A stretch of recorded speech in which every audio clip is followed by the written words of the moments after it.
intending to start a new run, a new playthrough, whatever you call it, a new life in Anomaly mode, starting from scratch. I've been playing this privately. And this is a game that I've been playing for years, on and off, on YouTube. And recently I've been playing it privately, not streaming myself playing it. And how I've been doing when I play it privately, I've been cheating. Okay, now, it's not true cheating, because cheating is if you compete with other players like real humans and you give yourself an advantage. So I had the idea to start a new life in a Anomaly mode, a new playthrough, and it will be more brutal, more hard, where I will have some self-imposed limitations. So, what are the rules? I set the rules starting out. So self-imposed limitation, no debug, okay, no debug. So this will be the start of a new playthrough, Anomaly mode run, and there will be no debug, okay. Now I will, however, allow myself to use exploits. So exploits are not cheating, okay.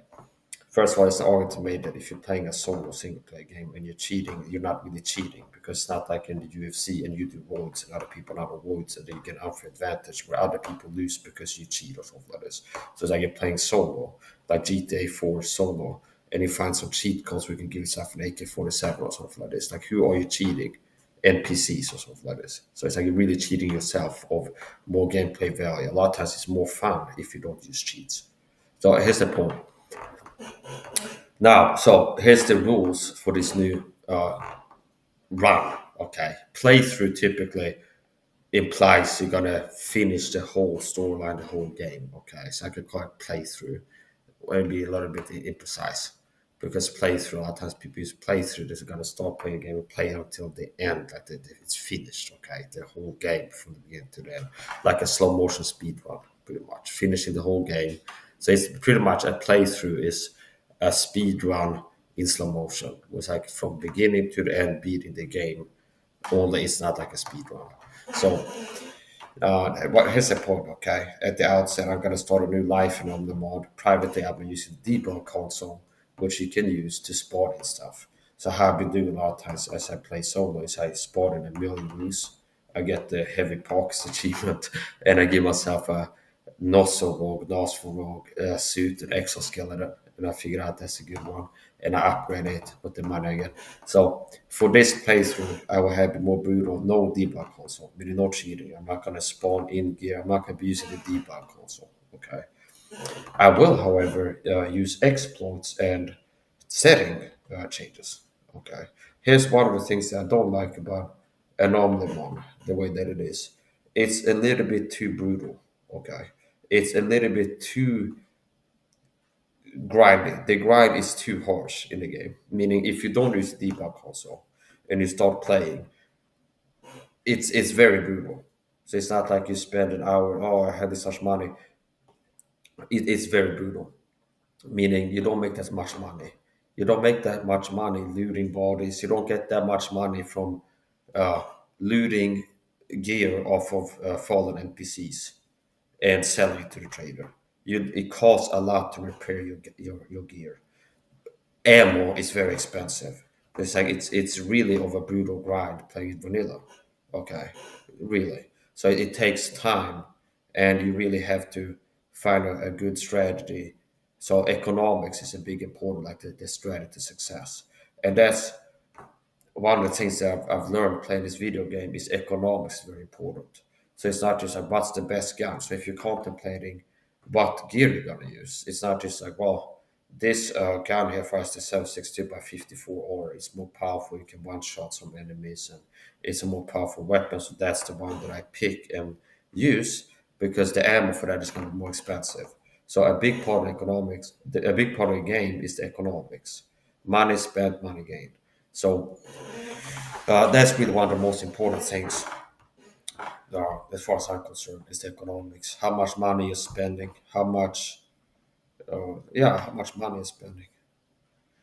So I was thinking about starting this. I already have some ideas now about how to play it, some weapons, what weapons to use, and things like this. So this part of this game play will be part of it. This video live stream, it will have a guide how to component to what I'm really trying to. Because other people that see my video who haven't played an ANOMALY yet, or maybe people who have played it, might be able to learn some things. Like this is how Mike plays it, and it seems to work. Okay, without like making a video how to get this pseudo ANOMALY and so forth. It's just me playing it that has how to instructional value to it. Okay, so here's the point. At the outset, what are the rules, self-imposed limitations that I will have for myself? I mean, I could go in the pro guard mode and I'll be invulnerable and people couldn't hurt me, but I'm choosing to not use these settings. So here's the point. Rules for this playthrough, this round, okay, not playthrough, this round, okay. Faction, loner, okay. Starting place, a rookie village. Iron Man mode will be enabled, okay, which somehow compensate for the settings changes I will do. So in the game, you can change settings with like how much money you get from selling stuff. It's like a slider. It's like time 3 or something like this. How much money it costs, how much money, loot money factor or something like this. Quest completion. Okay, so like rewards. You can change the settings, like how much it costs to repair something, how much money you get from completing a quest. Even at the most forgiving settings, like you put everything to like the easiest. Okay, it's still like a walk in the park. So for this playthrough, and I was a screen share show as I started. Okay, from scratch.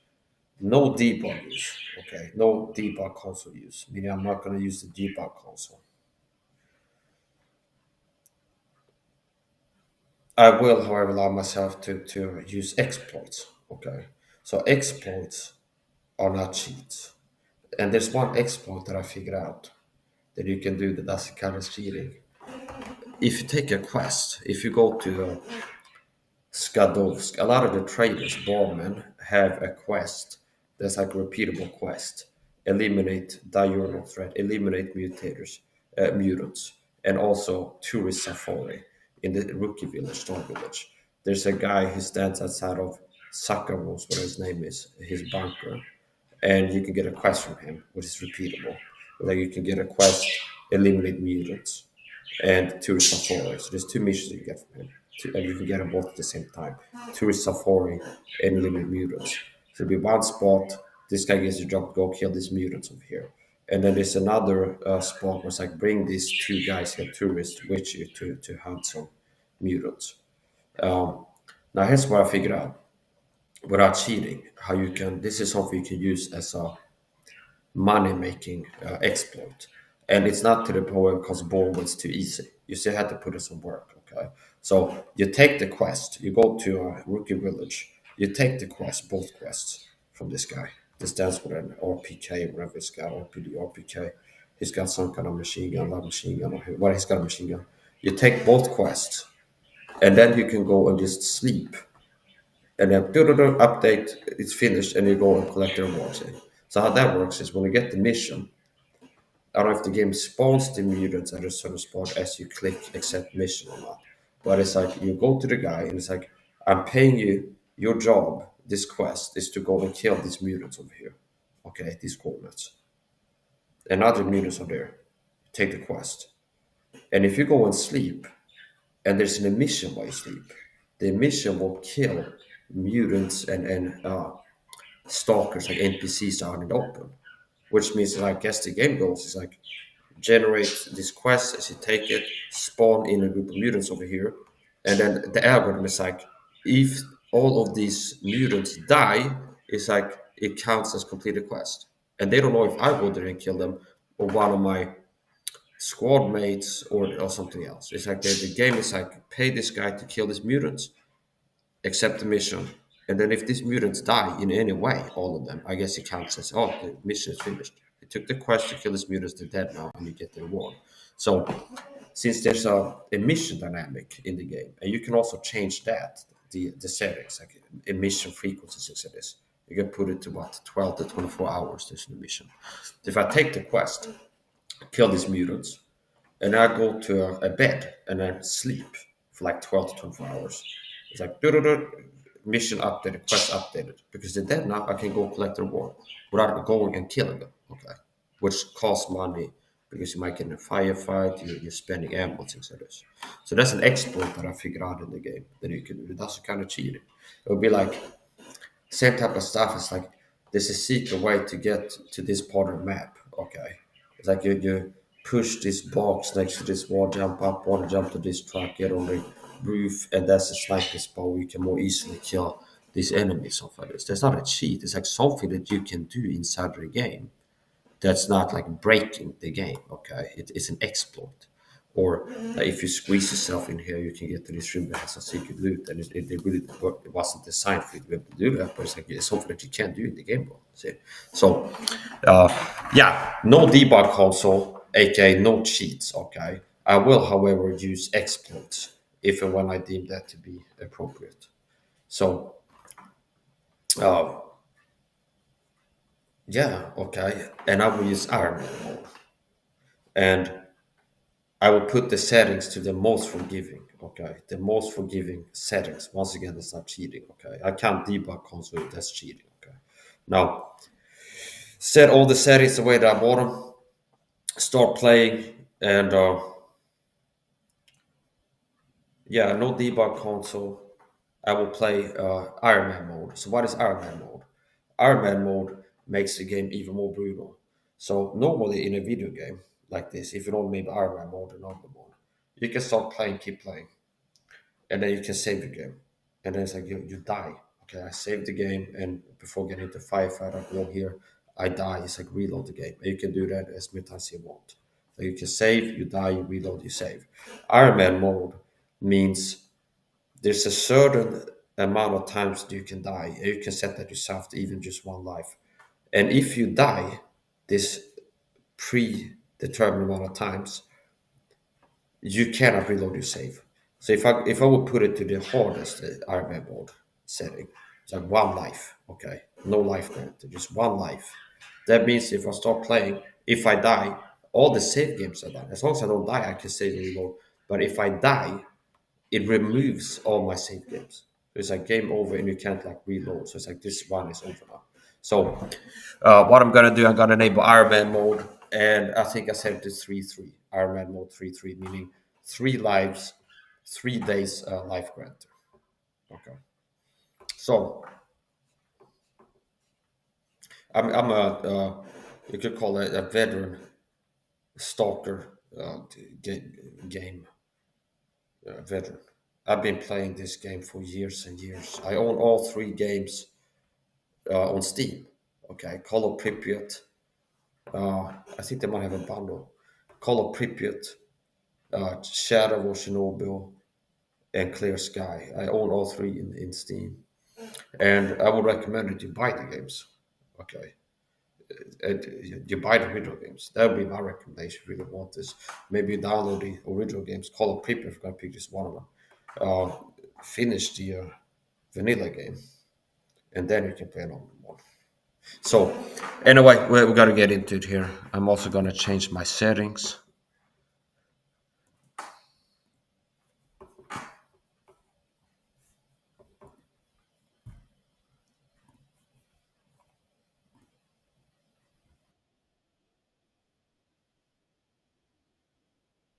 This is a good game. I like it all the more.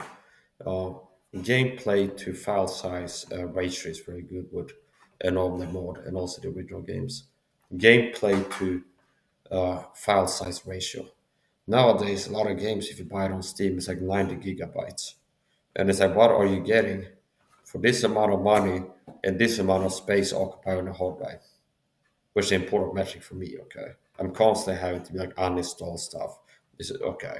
I wanted to stop playing normal mode against like uninstall Arma 3 because that takes up like 60 gigabytes of space for this with mods.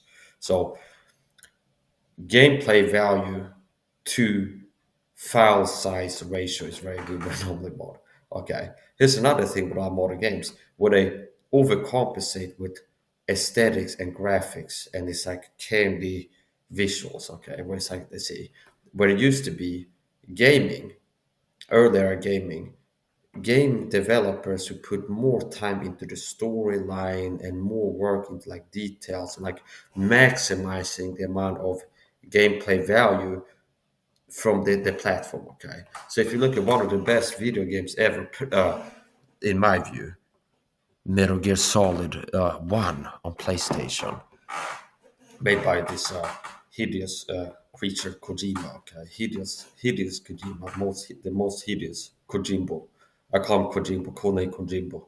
So if I talk about a YouTube video, the enemies, if they hear the radio communication, I talk about Mr. Kojimbo. They won't know what I'm talking about. Okay, so anyway, it's important. So Kojimbo, okay, Mr. Kojimbo, okay. The most hideous Kojima, okay, aka Kojimbo, codename Kojimbo. Uh, okay, so he made this game, PlayStation 1. Okay, not single handedly. So if you look at earlier games, you have more like this game still holds up.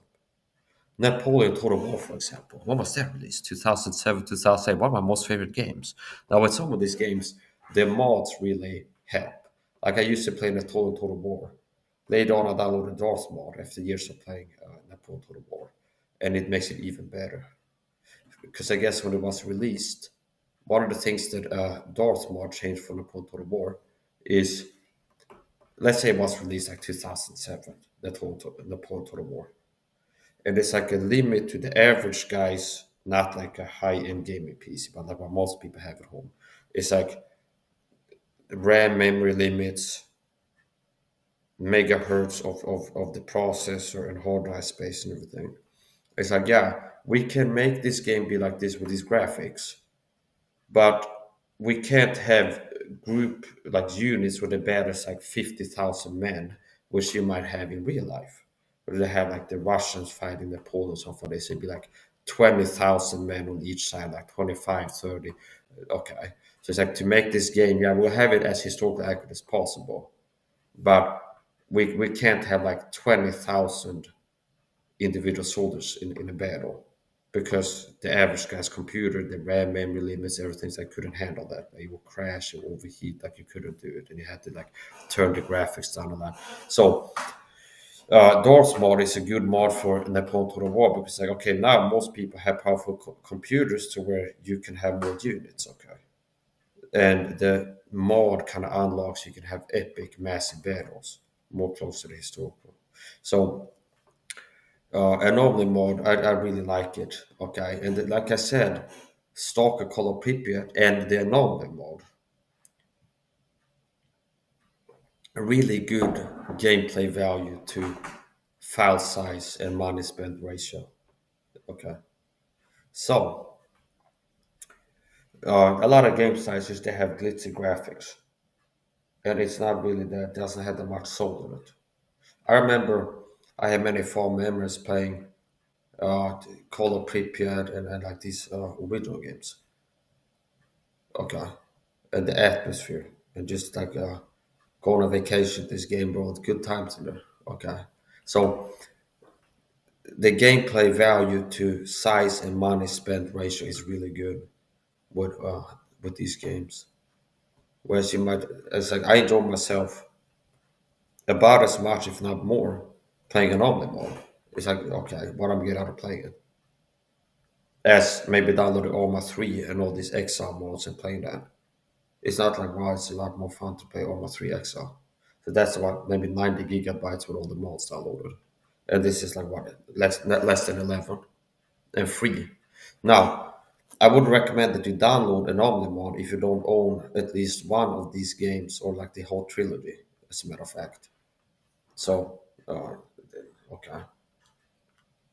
This game is free to download and play if you have the original games. Okay. I'm not sure if you don't own the original games if it counts as pirating or something like this. So anomaly mode, when you play it, they actually have little like links, like link to Steam store to buy the original games that this is based off of. So yeah, I don't recommend you to download this if you don't own the original games. So here we go. We're gonna do some customization here. Subscribers, 20, no, custom. 1 week, 2, 3 weeks.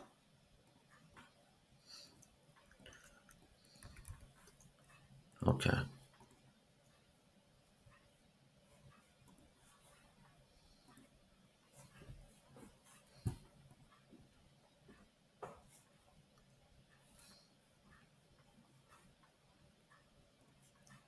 Okay, here we go. Let's put this up here for a moment.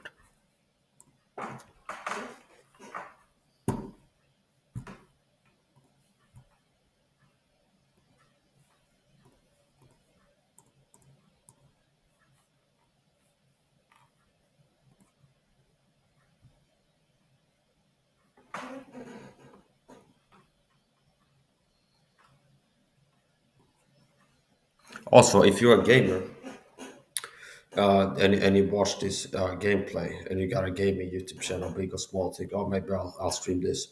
A little tip is you have to go to the settings, audio settings, because there's certain spots on the map we enter into a bar and this copyrighted songs as part of game ambience. Okay. It's like, for example, you go to a certain trailer and it's got a radio and it's playing like 30 seconds of a copyrighted song. So possibly you could get copyright strikes, which is not going to shut down your channel, but YouTube will put ads on your video. Okay. Here's another thing that I've seen in Christians, where I saw this Andy, filthy heretic, satanic, wicked heretic, cursed heretic at that. And I guess people are not YouTubers to understand how YouTube works. Like people just watch videos, and it's people like a Christian Bible teacher. Now he's a fraud, and people like, can you please turn off the ads? They're showing us worldly ads. I'm not joking. I've seen videos like support the children in Gaza, support people in Gaza. When I watch the Bible Church or Andy Booth's videos, it's like give your money to these Palestinians or something like these ads. Okay, and then the same channel has videos like we should support Israel, not Palestinians, something like this. But if I watch the videos, there's ads on the video like donate to hospitals in Gaza or something like this. And I'm not saying I'm for bad things happening to them, but basically part of the ad is the world system. Maybe there's a Christian has watched Mike's videos to realize they have a food addiction, and it's like they get it to a point where want to be healthier. Now there's going to be ads shown for McDonald's and milkshakes and even alcohol is part of what is pulled from the slot if you're watching videos. But YouTube might pick ads. It might be anything from vodka commercials on a Christian channel to donate to Palestine. And the pastor on the same channel has videos where it's like, I'm against the Palestinians in Gaza and for the Jews or something like this. But and then if you watch the video, there might be an ad, give your money to the Gazans, okay? And it's okay, which I'm not saying that's wrong, but it's like it's hypocrisy for filthy lucre's sake, and teaching things which ought not for filthy lucre's sake, see? Because they're teaching things on the channels that I can tell are wrong, which they ought not to teach. Okay, God is not like pastors should be out here teaching lies or heresy. So if you're teaching heresy, teach things which you ought not. Okay, and you're making money from this YouTube channel where you're teaching things that I can see you ought not to, and you're making lucre, filthy lucre's sake, for filthy lucre's sake. See, so I saw this looking at this Andy channel, and he's a fake. Okay, he's got a fake Bible. He uploads videos with a sinner's prayer for salvation or things like this. Okay, and his list of errors is both numerous and extravagant. But that's the point. So the thing is this: I saw videos, comments on that video where people like, please turn off the ads. Okay, I'm tired of these worldly advertisements. Quite a lot of people that like complain about the ads when they watch these pastor Bible teachers videos. And people are like, the ads, turn off the ads, please. And then other people doing a cover up for them and lying, deception, be like, the YouTubers have no control if there's ads. YouTube just decides if someone's gonna have ads on the videos. No, I'm unmonetized, see. You don't have to watch ads of these videos. The only time YouTube has the power to put an ad on my video is if if I do live stream training and I got background music like an Eminem song maybe, and the algorithm detects that Mike has a copyrighted song as part of his video, it's not gonna give me a strike, but you go put an ad on that video so that Eminem gets a kickback like 3 cents or something like this per play, and I guess YouTube. Okay, so creators have the choice to be monetized or not, see. But I saw several people writing comments where it's like, oh, Andy Woods, he doesn't control if there's ads play on his videos or not. That's a lie, because a YouTuber can decide if they want to be monetized or not. So if you become monetized, now YouTube puts ads, and you're gonna have some control, like how many ads, possibly where to put them in the video, and things like this. So if you click get monetized and apply for that, that's anyone like Andy Woods has done that, where they apply to be monetized. Like your channel is big enough to be monetized, they click apply for monetization, and they get accepted. Now they've chosen to use the YouTube channel as a money making thing. Okay. And part of that is YouTube will put ads on the videos, and a creator can choose not be monetized, like I do, and not make money from my videos. See, so Andy Woods, he could have a choice to not have ads on his videos. It's because he wants to make money from the clicks. Okay, so don't be deceived. This is how people are ignorant now. So several people leave comments on his channel.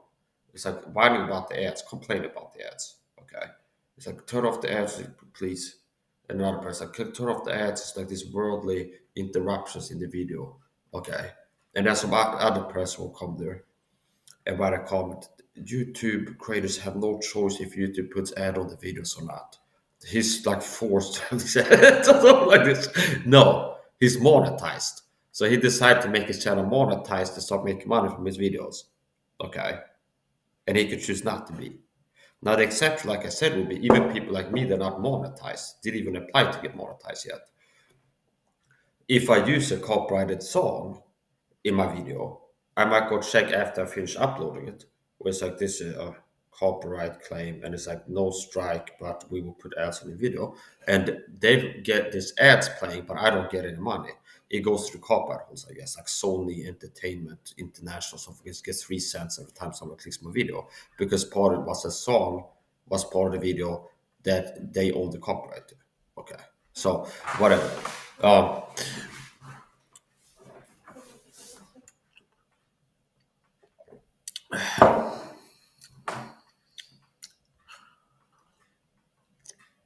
This is the pre-game warm-up here, okay. This is the pre-game warm-up. A bit of Beard's tea. Got anti-red drugs here, aka vitamin C water. That's a new Vinca. Okay, got some Vinca. Took some vitamin K earlier today. So I'm ready to enter into the zone.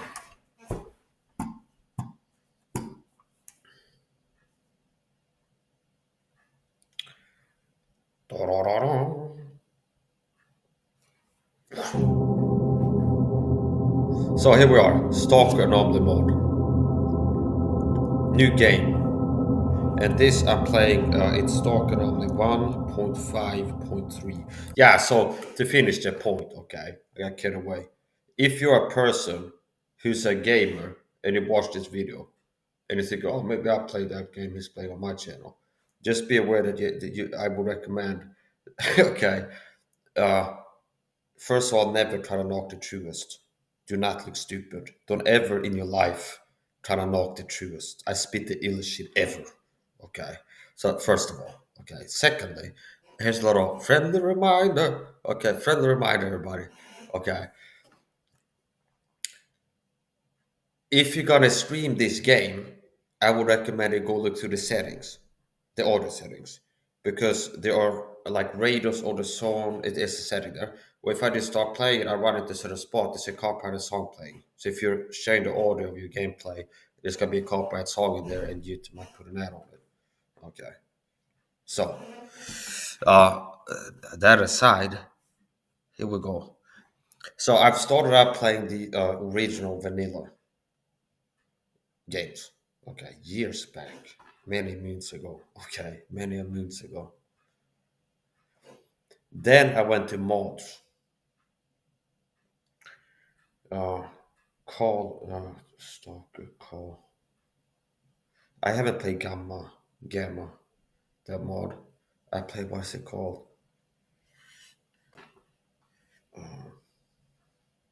Before the release of the mod. Whatever. I played a mod. I don't remember what it's called right now. And eventually I discovered this Anomaly mod. I started playing that. And it's really good. Now, I have a budget gaming PC, okay? Now calling it a gaming PC sounds fancy. It's like a tier one. It's like a game, a laptop that's marketed as you can play games with it, and it's like the lowest tier, like less than $700. I think it was a Lenovo gaming laptop, and for the price, it was also like a almost another steal. Okay, but okay, I didn't walk in there and take it. But it's like it's like it was cheap. Okay, it felt like a steal. Almost. That's the point. Okay, yeah. So this is not like a super high power gaming computer. It's good enough to play the games I like to play. All these but goodies. Definitely could play Empire Earth and Age of Empires 2 and 3 on this. Okay. Which you could probably hook up a calculator on an LCD monitor and play those games on, but it says I say a lot. But yeah, it definitely can play games. Now I support um, I do optimize the graphics settings. So after playing it for a while, first time I downloaded it, it's like laggy, okay, low frame rate and laggy, which it might be for you no matter what, okay. Sometimes I have PowerPoint slide frame rates, okay, when playing video games. So that's because I'm not using OBS Studio. So when I play video games, it's happened several times, and I've learned this too. I play a video game and I'm screen sharing with Rumble Studio or StreamYard like I've done before, and it looks smooth to me. I'm playing, and if I go watch a replay, it's like like slight. It's like it's laggy. It looks laggy to the viewers. So what I'm seeing on my screen in real time is not laggy, but for people watching the screen share feed on my gameplay, it can be laggy. So, but I hit a point. Um, you gotta get into this. So yeah, once again the rules. I'm gonna be playing some self-imposed limitations. I'm gonna be playing as loner faction, Iron Man mode 3-3, meaning 3 lives, 3 days life granter. No debug console use. I will, however, boldly utilize exploits, which I had previously discovered in the game. So we're gonna get into this now.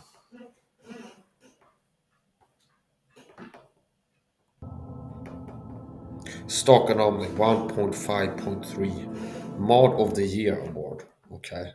They won the Mod of the Year award. Yeah, my point is this. Um, I can have it set to higher graphics, but I've had to find the right balance where it's like it doesn't look like crap to me. And you still have smoothness. So I prioritize smoothness of gameplay over uh, like how beautiful the game looks. So I can make it look better, but it can cause game crashes and lower frame rate. So here we go. New game. So for the timestamp, if I want to make a timestamp, here's the start. Okay.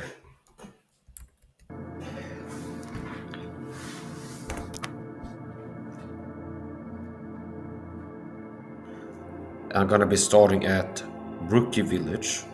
I'm playing as Loner. Story mode, accessible zone, Iron Man mode. And here it says, Iron Man mode is a feature that will remove your save games upon death. You are free to make as many saves as you wish, but dying will result in the removal of all saves made with this character. Which means I'm gonna pick 3 lives, okay? And 3 days life granter. Which means the third time I die is like game over, and even if I've been saving my game properly at that point, it deletes all my previous save games, and it's like okay, so this end up being like I'm playing this run, and I play it like every day for 3 months, and I keep saving and I save and end the game. If I die the third time, it deletes all my save games, and it's like game over, and you can't like load the last save. It deletes all the saves, and you can set it to be more or less brutal. You can set it to one life, which means the first time you die, it's game over.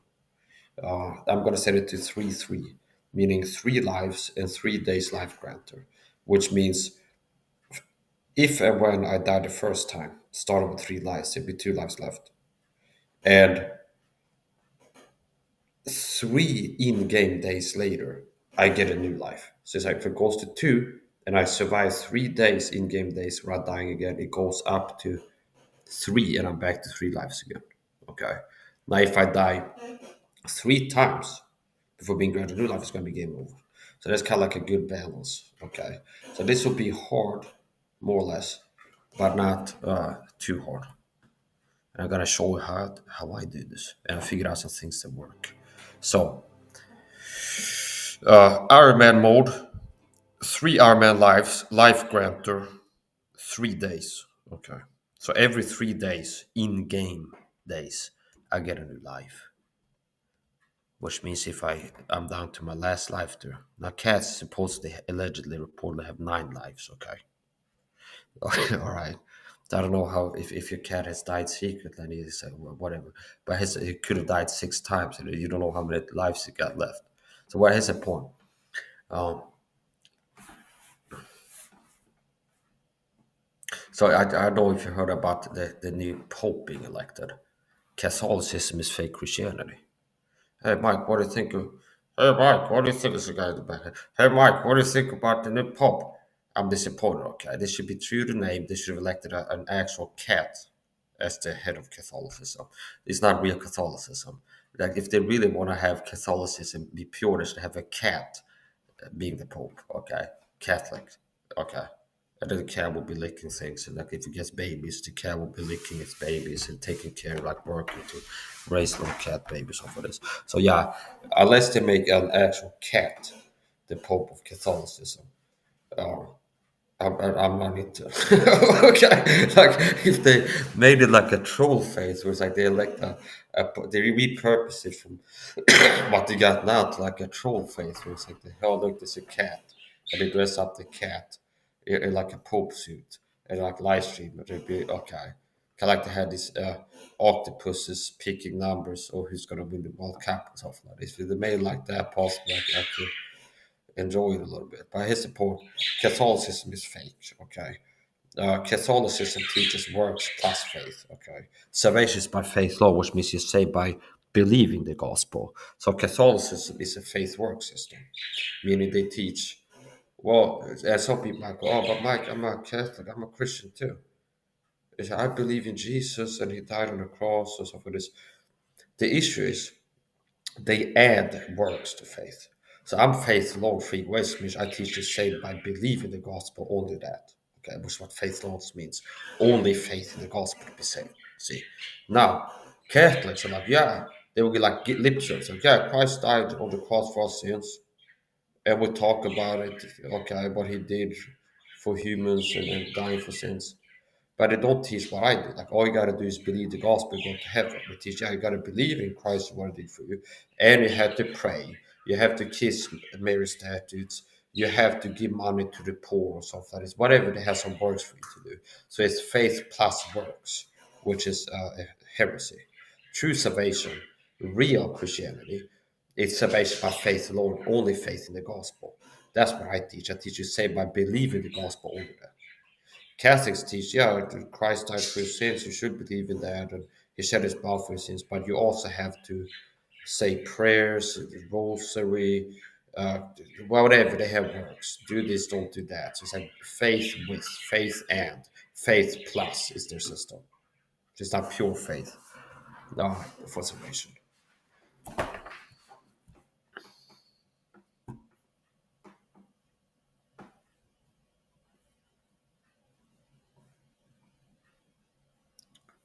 Ba, ba, ba, ba. Okay, so here we go. Name Mike Saha. Money 1,000 Ru. So this you don't pick this. This is how much you get. Starting place. You can click either random or rookie village. I'm gonna click rookie village. You can change your portrait if you want to. Now I like to have it like that, the no data one, because I'm hid in Christ. So that matches in real life. See, hid in Christ. See, I'm a Christian, so I got saved. I have a new identity, spiritual identity, seated in the heavens with Christ Jesus. I'm hid in Christ. See, so it's like my real new identity, spiritual identity, is not something that lost people can understand or observe and understand. So that kind of fits. That's why I picked that. Like no identity. You can pick like a portrait there, and this is kind of like blurry and no data. Okay, which so that's like a daughter of truth in how, okay, in the details. In all thy ways acknowledge him, he will direct thy paths. Okay, so here we go. So you can pick different portraits, and I'm sticking with the no data. Ironman mode, 3 days, 3 lives, tourist, and here you can pick your starting loadout, which will take a little bit of time.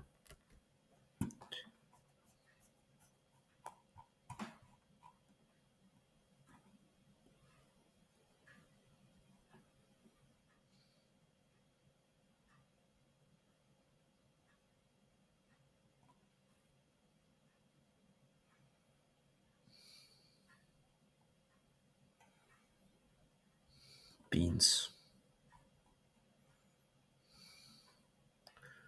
side block, band-aids,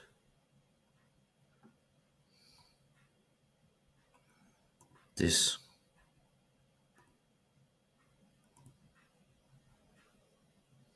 batteries. First aid kits can be useful if you take these missions where your job is to accompany stalkers and have like NPCs guide them somewhere, bring them somewhere. If I take that mission, tourist, where it's like I'm paid to take two guys go hunting somewhere.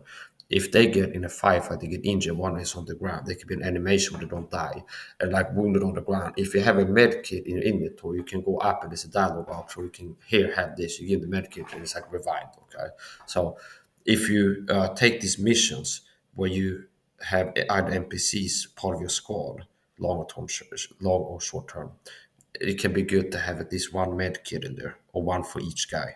So in case they get fallen in combat, you fail the mission. If both of them die, it's like you lose the mission. So it can be good to have as an option. If they be wounded but not dead, you can revive them by giving them a med kit. So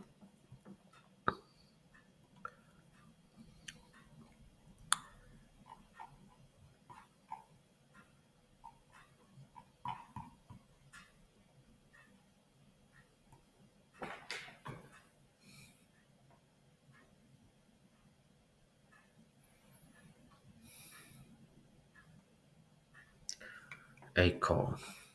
Now, with my graphics settings, one of the weaknesses of this game, some people have weapon mods for this game, I don't play with that.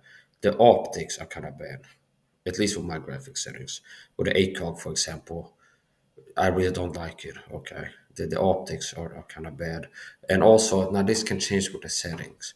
Playing with the settings, maybe to find it. Some of the iron sights and some of the guns are not good. Okay, so one gun, the APS, I think, no stitch, what's it called, APS, whatever. This is one of the guns that the iron sights is just like a line; it becomes flat. Okay, where it's supposed to be some air in between the front post sight and the back sight, and it's just like a line. It's just like a flat surface. Okay, so it's like you're aiming kind of. It's like aiming with this. Okay,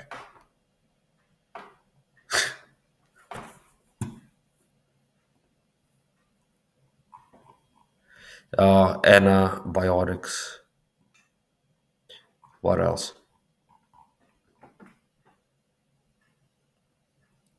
Anti-radiation drugs. No.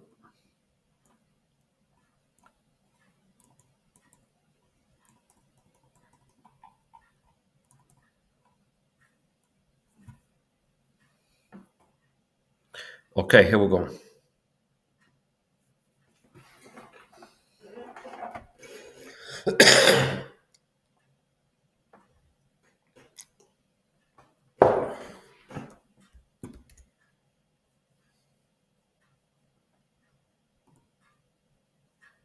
I'm the thought of a secret persecution book called Gang Stalking. So it's like interesting enough in God's providence. Actually, part of me helping if I analyze, if I'm introspective and outrospective, reflective in general. Uh, I've been taught a bit of talk with a program called gang stalking, where there are gang stalkers that target. So it's like art imitates life, life imitates art type of thing, but I'm a total video tower, and this is referencing that. Now, here's a different level that most people are meant to wake up to. Unlike in the Matrix, you're the guy that they live with the glasses, right? I have to explain to you how the world works if I want to understand it also. For example, I can show you foreshadowing, warning of 9/11, Hollywood movies before they pull it off. I see. And this type of stuff that has been part of my reality because God has been guiding me into all truth since I got saved. And I guess I need to catch up with a lot of you out there.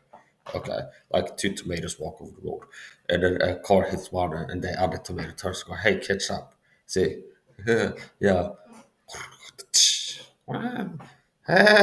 Okay, I got needed one is okay. Okay, another bottle that goes. Okay, yeah, yeah. So it's all organically generated. I saw with the Filipino YouTubers. It's like I figured this out too. The Filipino, it's like they all bought the same book. Like people that are in the Philippines to get a YouTube channel, it's like they all bought the same book. It's like how to be a Filipino YouTuber. It's like get a V8 microphone, and it's like a light show, some kind of a light thing. Okay, that could be a disco ball behind you, or some kind of projector thing that makes like lights on the wall around you, some kind of visual thing. Okay, external microphone that is most of the time visible in view. So you'd be like on my desk, and you can see the microphone here, specifically a V8 or something like this. That you okay. So like the external microphone, some kind of light show gadget. Okay, and then a soundboard. Okay, so it's like you can go like canned after effect or like okay, and then you can program it to have different sound effects. We hit this. This is how a lot of people think about that. If you go on YouTube, you see like the Filipino streamers. I will be right. Like a lot of times, they will be what they have. They have some kind of gadget that adds like a visual light show to the stream. External microphone visible. Okay, and a soundboard. Okay, it's like they all bought the same book. It's like how to be a Filipino YouTuber. I'm not like insulting, say it's bad, but like I identify it as a pattern. It's interesting to me. It's like the thing. A lot of times too, Japanese YouTuber. A lot of times they're either clock streamers or pet streamers. Most common like entry level Japanese streamers. If a Japanese person gets a YouTube channel, a lot of them will go to clock streaming. Okay, which means they're live streaming a clock for it's like ranging from an hour to like 8. Okay, so it's like I call it a clock stream. There's quite a lot of us in Japanese. It's like turn it to live stream, and it's like this a clock. And that's what's being live streamed is a clock. So I call it clocks, Japanese clock streamers. Okay, and it's kind of like sound off. Okay, so I guess that's the path to more sensation possible. It's like you play this, your people support each other, they subscribe to each other, and it's like they're getting watch hours from people watching these live clock streams and eventually get monetized. Also, for it. I support also pet streaming is big in Japan. But like somebody's got a cat, I'd say that's one of the most common things that if a Japanese person becomes a YouTuber, it will be focused on a pet a lot of times. Most of the time, it will be a cat. Okay, so like streaming the cat in cute outfits, eating, things like this. So anyway, speaking of pets, okay,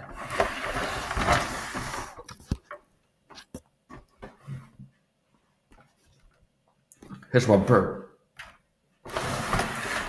Tori, Tori. Okay, what is this called? It's a bird. Bird is on. This is a bird. He escaped on it today. Sometimes I call him Houdini. I might actually change his name. Okay. So he's going in and out and finding pasture today. Okay. And he's sitting there. So he's exhibiting flock inclusion acceptance behavior. That's my analysis. Like, look at him, meaning he's treating me as if I'm another bird. He's a part of his bird flock. Okay, one. Secondly, he's not showing like distrust. So he's not looking at me as a like a predator, something to be aware of. He's looking at me like another bird, and the birds will a lot of times stay close to each other, meaning that's part of it's kind of like zebras or something. So budgies, that's a budgie bird. Budgies live in flocks. So in the wild, they can have like huge budgie flocks where they have thousands of budgies. together. And they like synchronized swimmers too. They're one of those type of birds where it's like they're moving as one unit, almost like a hive mind or something like this. Bees are, I guess, could be similar. Where it's like they're moving, and it's not like some birds are moving over here, like they're moving as one unit together. And it's so finely too, like synchronized. I don't know exactly how it works. I guess it could be a lead bird, like you have a dog before a horse, you have like a rabbit in front of a horse race or something like this. There could be that is one bird that's the lead bird, and if he turns, everybody behind him turns. That could be how it works. And then they change places. It's like there's always one bird that's in the lead, and then all the other birds behind him are like when he turns, they start turning, and that's how to synchronize it. Okay. World War II bomber squadrons, like the Flying Fortress, they've been doing the same thing a lot of times. Maybe part of like safety, see, to stay safe is open as one unit, and not like one guys. I just feel like taking a ride here or something like this. So intersecting fields of fire, where they will have like a tail gunner, they will have a ball turret gunner, and then it's optimized. You fly in this formation, and then this bolter gunner can shoot here, the other one can shoot here. So if there's an enemy German fighter approaching from below, there's like all of these planes can engage them at the same time with these one of the gunners to interlocking, intersecting fields of fire. So notice how this pattern is there, where human beings, when we find something that's more advanced, it's always you can trace it back to a natural source. Okay, for example, the MiG airplanes or swallowtail fighters. Before human beings, like we're gonna have an effective, highly maneuverable, fast fighter jet, and they end up in one, and it's like it's got this wing shape. It's like 1,000 years before that, God had birds with the same shape of wings and the tail. See, tail and wings. See, and then things like this. There's like an F-35 fighter jet. There's a Falcon that's high, super aerodynamic that hunts by flying up, dropping like a stone, and then kind of like headbutting, knocking out other birds. There's a Falcon like that, and it looks very similar to one of the American airplanes, where it's like it's not catching you with its tails to kill you. It goes up, and then it's like like strafe around like a fighter plane, where it goes up and then it dives down and then hits the bird under him and then catches it and eats it. So anyway, here's the point. If you find something like airplanes, this or that, you can always, ranging from a lot of time, most of the time, to always find a example in nature.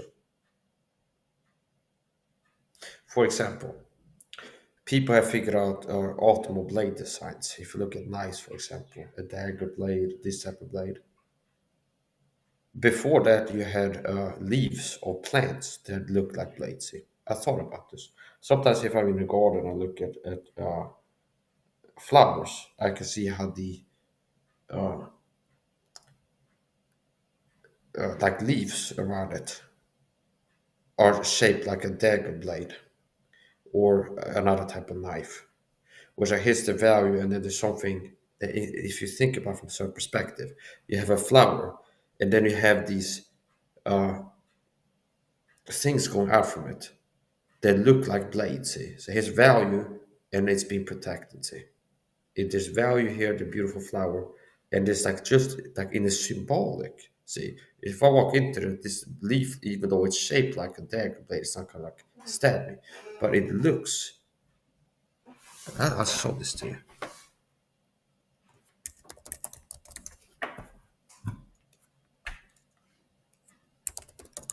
A lot of flowers, I'm pulling it up, a lot of flowers will have shapes that look dangerous. Okay.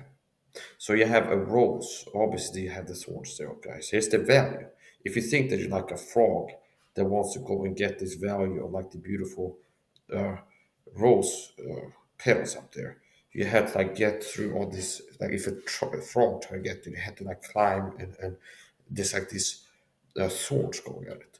So if you look at a flower, a lot of flowers have blad, what the hell is that called?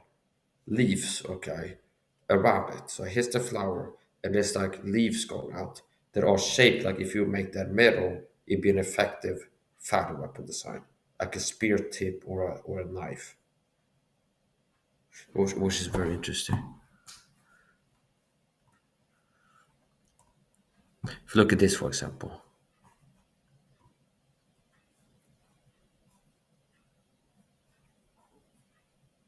and some are more clear than others. Here, for example, Norse had a flower, and then you have these, they look pointy and dangerous and sharp. So if you take that shape, put it on a slab of metal, and then like cut it with a laser or like a hydroxide, cut it with water, and attach to a handle will be like an effective shape for a fighting weapon. So before people, whenever people started making weapons and swords, most likely were inspired by nature. It's like you have somebody's got some kind of stick or something. It's like I have a piece of metal. How do I shape it? And they've seen things in nature that if you take that shape and make a blade out, it will be effective.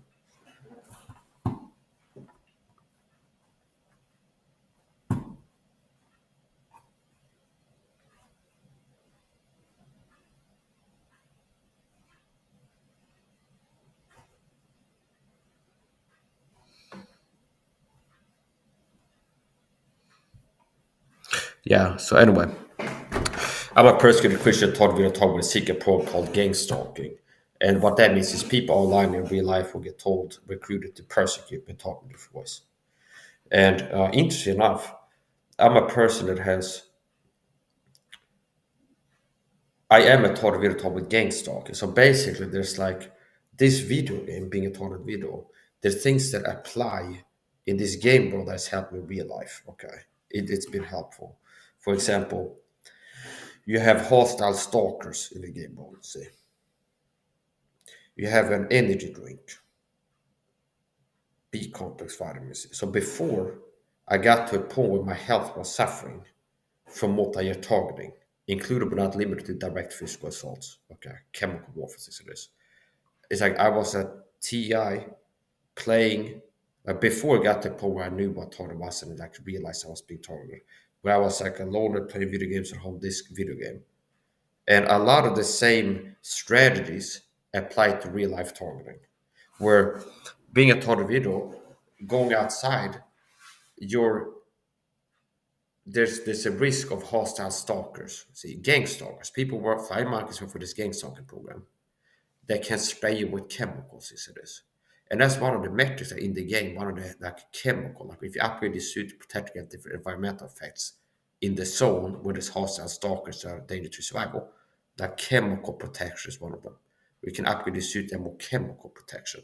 Because out in the zone you might expose to chemicals that are bad for you. Radiation and things like this. There's also even like the rabbit trail in this video game with directed energy weapons, see, which I consider as like referencing the disinfo direct energy weapon angle. See, it's like a gas rifle, which is directed energy weapon. See, so there's even a directed energy weapon in the game, a reference to that angle, which is not real. Okay, so anyway, simple. So yeah, it's helped me. Okay, it's helped me. Video games can be part of self improvement. Okay, that people that are overly simplistic can be like, "Oh, gamers are losers." It's like it's always a bad thing to play video games or something like this. No, okay, it depends. So it's like that's part of like the public image of gamers. Where it's like a lot of people like, "Oh, to play video games, that's just like a loser thing to do." If this Rogan's podcast said people playing video games is wasting their time, so I just even people that watch other people. Yeah, what's wrong with that? In this day and age, there's people making a living out of playing video games. See, that's like one of the like rational, attainable to a lot of people that don't have a special talent or good looks or something like this. There's people that just start playing video games, end up being well off financially and make a living off of playing video games. See, so in this day and age, it's not like you're playing Tetris or something like this, and you have to be the best Tetris player in the world to compete in some championship in maybe Russia once a year. You get some money or something like that. Okay, no, it's like uh, pretty much every person now, if they start playing video games and they don't really suck at it, it's like they figure out what works, that they could even make a living playing video games. So if it's something that can help you make a living, do something that you like, that's kind of a success. A lot of people like to play video games, and people now to get serious about it, start you can keep playing video games, so you can get to a point where you're making money from playing video games, which is something you like to do. So, whatever. Personally, uh, video games has been part of self improvement for me. I have ADHD and autism, so I have a tendency certain things end up not being done. Okay, like what could that be? Like maybe washing the dishes and uh, tidying up and things like this. And I've noticed if I haven't played video games, it's like reprogram your brain. If I haven't played video games for a month or so, and I've had a period where it's like I'm not getting that much done, like chores at home, okay, and then I get into playing video games again. As a side effect, I've noticed it's like after playing video games for a few days, I get more productive away from the computer. I'm more likely to do like chores. And analyzing that is like it's like a brain training, okay? It's like part of the game might be like, okay, right now there's something that feels like I'm not interested in. It's kind of boring. But it's like I need to finish this part of the game, make some money, and then go over here and do that. So basically, it can train your brain to accomplish tasks, even things that are kind of like grindy and boring. So what I support, possibly also help it like train your brain to focus on things for prolonged periods of times. So anyway, I support 2 hours, okay, and 1 minute. My point is this: there's some similarities between real life gang stalking and this video game. There's stalkers, there's environmental threats, there's radiation, there's taking things to protect yourself. So, for example, when I used to play this game before the tournament started for real and before I was a violent maker also, it's I cut back before I realized I have health problems and God shows me the truth, helps me, guides me into truth about health, fitness, and I learn what I need to learn. Be complex, this to take Meganos SAHA has been part of surviving, healing, and improving. Okay. So I'm not one of these people that promote things and it's not having effect. Everything I promote has been working. Okay. Meaning I'm a person who's in better shape than most people. And I make videos where I'm an expert. You can learn from me how to get in better shape. And I'm in better shape than most people. Ripped with a six pack, I superhuman athleticism, things like this. It's like I can teach you how to slow down aging. And even characters I've been aging reverse. I got pictures of myself looking younger 8 years before the before picture. 6, 8 years. See? And I'm talking about slowing down aging and aging reverse. See? Uh, so yeah, whatever his support, he's still sitting here in the same spot. So here's another thing. So he escaped. Okay, he escaped. So what happened was I was on a video call with my lovely, wonderful. Okay, isn't she lovely? Isn't she wonderful? She's wonderful. Isn't she precious? Less than 5 spiritual years old. She's like a baby Christ. She's less than 5 years spiritual. Less than 5 years since she got saved. So uh, yeah. Now here's another thing. If you're a Christian and you decide to win your mother to Christ, which I did, I won my mother to Christ after many years of being a Christian. See, I got saved in my mom's basement, and it was until many years later, as me going as a Christian and getting serious about converting people, like at least people in real life, that I won my mother to the Lord. Now she started out being my mother after the flesh. Now she's my mother. I'm her father, and she's my sister. Here is a mystery. Some things which are hard to be understood. Okay, well, here's the point. So, every other Christian, I'm a Christian. Any other Christian is my brother in Christ or sister in Christ. Okay. Now, I have begun with the gospel, see. So, there's a man who was a soul winner. He won people to Christ. That he calls his children, spiritual children, because he began with the seed of the gospel that he see. It's like here's the word is the seed. See, the seed is the word. Behold the pearl of the soul. So he's like a guy who wants souls. He's like, yeah, you're my children because I began with the gospel. The word seed, see, like a man sleeps with a woman, the seed that he delivers, and there's a baby. See, so as a soul winner, you're sowing the seed of the word. So basically, my mom, she started being just my mom after the flesh, just okay, like a certain bloodline. Then she became my sister, okay, and my child, see, because I began her with the gospel. So if you're a Christian and you get saved, well, you start being not a Christian, you get saved, you still live with your parents. if you get your mother saved or your sister, she's also your child, as far as I'm concerned. See? So it's a little complicated. Okay. So my wife, I call her my wife. We wonderful. She's not just my wife. She's also my child spiritually, and my sister. Okay. So I wear a lot of hats. So what? Okay. And glasses, is this. Now let's let's get back to the bird business, the birds and the bees. I've been talking about the birds and the bees. He's chiming in now. Okay. So I have analyzed his behavior. Okay. And I have figured out how to defeat him. I've got to gain knowledge that could be applied to destroy him more effectively if I desire to. But the knowledge is being used to be better at taking care of himself. A righteous man regards the needs of his beast, but even the tender mercy of the wicked are cruel. Okay, that's right. Fully.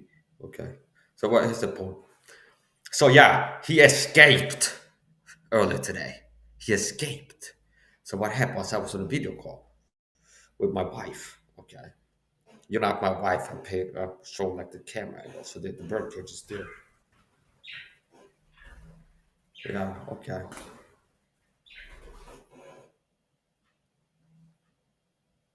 Yeah.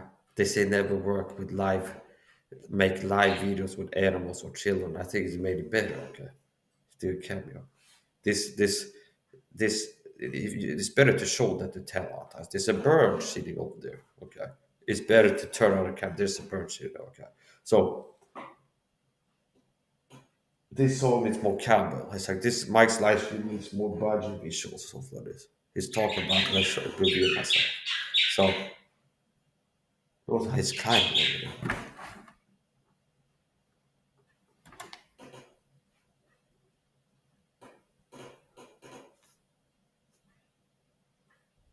Yeah. So, yeah. So what happened today? Okay. I was on a video call, which means I was talking on a Facebook Messenger call with We Wonderful. And it's pretty much the same what you've seen here. Okay, my laptop is here, I'm sitting here talking. And then we start talking about the birds, and I think she asked something about the seed or something. I went to check it. It's like, oh yeah, I'm gonna refill the seed in the water. They weren't all out, but it's like running low, so it's like that. Okay. So I opened the gates. I opened the gate. Okay, and put in some seed and so go to the kitchen get some fresh water, and I go close the gate. And then after this, I realized that he's flying around, which means he escaped undetected. Okay, which could have been was like I left the cage open for a moment, or it could be there's like I looked away and he goes out and I didn't notice it, but it was slick. Okay, it was slick. So I don't let them out too much. Most of the time, if they're out like this, it's because they escaped. Okay, so after he's been out for maybe 2 3 hours now, no more, 4 maybe. The other Budgie is staying in the cage. The gate is been open all the time. So my plan was to. I'm hoping that he will, on his own volition, choose to return into his within the bounds of his habitation. I mean, I'm hoping he will get back voluntarily. I already tried catching him. So the other birds are still in there. The one bird that escaped, and this is like my other birds. I've noticed about them. So the budgies accept me, okay? They look at me like a member of the flock. They don't look at me like a predator. Like if you want to have a fox or a snake in here, they'd be reacting to a predator environment as if there's a predator in their environment. Okay. Now, so they look at me like they know they trust me. Okay, they know that I'm a caretaker. They look at me like pretty much another budgie. Okay, like a big budgie. They look at me like another bird who's in their little flock. Okay. Now here's the thing. Phobias are irrational fears. Okay. I've had any phobia I've had, I've overcome it. Okay, a lot of men have never overcome anything. They still have phobias and fear of heights. Any phobia I've had, and I had several, I've overcome myself. Okay, without some therapy. So for this, claustrophobia is to suffer from claustrophobia since childhood. A lot of times, here's another thing: a lot of phobias, if you're introspective, can be traced back to a single or multiple traumatic events that is the root of the phobia. Which means if you have a fear of water, hydrophobia, if you look back, oh, there was one time when I was 6 when I fell in the water, started drowning, and since then I had this phobia. See? So a lot of times the phobia, you can trace it back to a traumatic, uh, significantly stressful experience. Okay, you see. So okay, no, okay, okay. It would be cool if it would be like reacted and okay, that would make it a little better. So, okay. So anyway, support. Okay, yeah, there you go. Okay, yeah. See?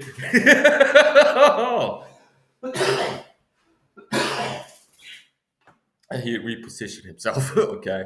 So he was like, God damn it. He thinks it's like I survived. It's like the guy trash shipwreck. I still like got that into reposition. So anyway, I support. Find quality cover, concealment. So he moved from there, and this is now he's in here. Okay, so uh, yeah. Anyway, I've had many phobias and overcome them all. I used to have water, like hydrophobia. Okay, meaning fear of water, and I had a few experiences in childhood where I came close to drowning. Okay, which is not then surprising. Then there's like you have water phobia, okay, hydrophobia. Now that's one of many, and notice how I've cured myself for this without therapy or big pharma drugs. So I've had a number of phobias I've treated myself successfully for. So hydrophobia I have for many years after almost drowning as a child. And I had that for many years and I overcame that. Another thing I've had is claustrophobia. Okay.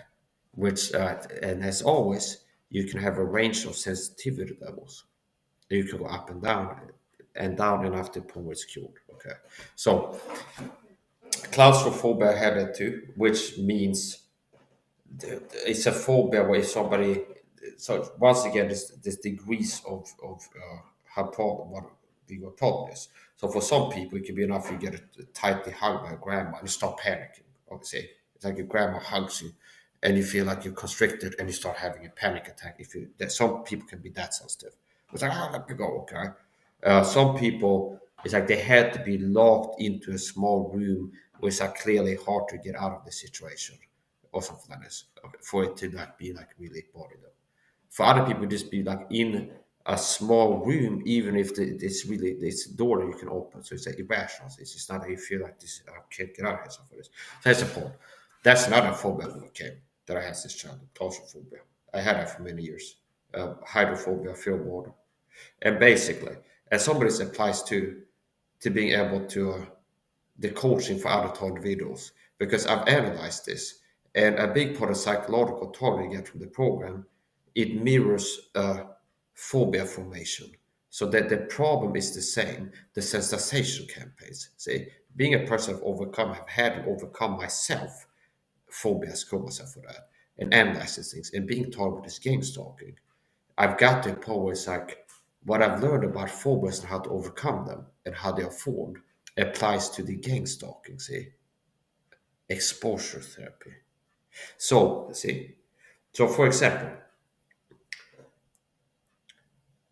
avoidance of the stressor, okay, the phobia thing can exacerbate the problem, maintain and or exacerbate it. So, if you have a fear of heights, and like I said, here's my understanding, if you have a phobia and you reflect, you introspect back in time, you should be able to find a single or multiple stressful events that is kind of like obviously the root of this. But if you're like 40 now, you have fear of heights. If you think back, oh, when I was 6, or maybe ask your grandma or mother for this, and you might find out by your memory or somebody else tells you, like your mom. It's like, yeah, one time you were climbing a tree as a 4-year-old, you fell down and like broke your arm or something like this. And oh, okay. And since then, you'd be like, you get to a high place, you start feeling stress. And what is that? God programmed the brain to keep you alive. So all of your reptilian brain responses, if you analyze them, you can see how they're designed to enhance your survival, like your chance of survival. Okay, here's another thing: overcoming fear. Part of me overcoming fear and exhibiting rare degrees of courage. Okay, fearlessness into courage. So courage is not the absence of fear; it's having fear and acting against it, and not letting the fear debilitate and get you complacent, apathetic. Okay, but acting contrary to the fear is shows courage. Okay, so it's like you're scared to do public speaking. You have like anxiety about the fear of public speaking, and you go out and keep doing public speaking consistently. That shows courage. Where it's like I feel really stressed about doing public speaking, and I keep doing it over and over again. That's courage, then. Okay, and over time, it stops being a stressful thing, so you don't require courage anymore. Say. So courage is not the absence of fear. Courage is having fear and not being defeated, conquered by the fear, but overcoming the fear. Okay, so acting contrary to, basically. So that's a workable. That's a definition of courage that works. Okay, so fearlessness most of the time is how I live my life, and courage. So it's like mostly fearless and rarely courageous, because there's really a need to have courage, because there's few things that feel like scary to me, really. Okay, so here's another thing: what is fear? Fear is not stress. Tension, nervousness is not fear. In my classification system of human emotions, fear for me has to involve some kind of rumination, ideation component to it. So, for example, okay, so it's like if you walk on a tightrope and you feel stressed, it's not necessarily that you're afraid of heights. See, it's like your reptilian brain is like upregulate cortisol, blood pressure, adrenaline, because the person needs to be really paying attention to the like upregulate situational awareness. It's all these different methods. And it's designed to be like, this is something that we could get hurt, so we need to feel tense and not relax in this situation. Okay, so fear is not like if you're nervous, that means you're afraid. Okay, so for me, fear would be like if I go to bed tonight, it's like I saw a report Russia maybe it'll be World War III soon. It's like, what if the nukes will start flying now when I'm here in bed and I won't know? That's ideation. It's rumination. It's thinking about what could happen, like worry and like see. Okay, now if you're in a war zone and there's bullets flying and you're like stressed, I wouldn't say that you're afraid necessarily. It's like you're in a hypervigilant state. You have an appropriate situation, appropriate response. Okay, so it's not maladaptive. It's not pathological. It'd be strange for you if you're like in a gunfight and you're all calm and like moving slowly and not. Okay, that will be bad. Okay. So, anyway, that's the point. We get a little bit sidetracked. I got to teach a bit more of this. So, I have had and have overcome any phobia that I have. I mean, I don't have a phobia anymore. I remember hearing this tall bitch, Stegall, he's got a fear of heights. So I guess he's, as a leader Christian, a so-called leader man of other Christians, he haven't come to a point like Mike Sauer. He has had a debilitating, like a psychological problem, have overcome it and can teach other Christians how to overcome things. Okay. Now, here's the point. So I called myself a hydrophobia, claustrophobia, and I used to also have debilitating social anxiety, which is commonly correlated with an autism diagnosis. It's like social anxiety. And I used to have like extreme social anxiety to a point where it was nigh impossible to be able to do public speaking. So public speaking is one of the most common fears according to statistics in the average person, not neurodivergent people, but the average person, one of the most common fears is the fear of public speaking. Now, why is that something that, and also people are afraid? So I'm different. I don't have fear of rejection, disapproval, or public speaking. Part of what has helped me overcome these things is fearlessness. So he that fear does not make perfect love. Perfect love casts out fear. Fear hath torment. He that fear does not make perfect love. So part of Christian growth is you should have less and less of a problem with fear and get to a point where it's like you're not having fear. Okay. So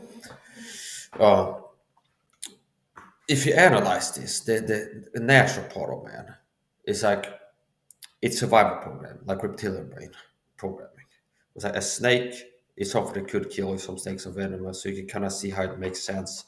A reptile phobia, because some snakes in nature, if they bite you, can kill you. So your response are designed to keep you alive, okay, to increase your chance of survival.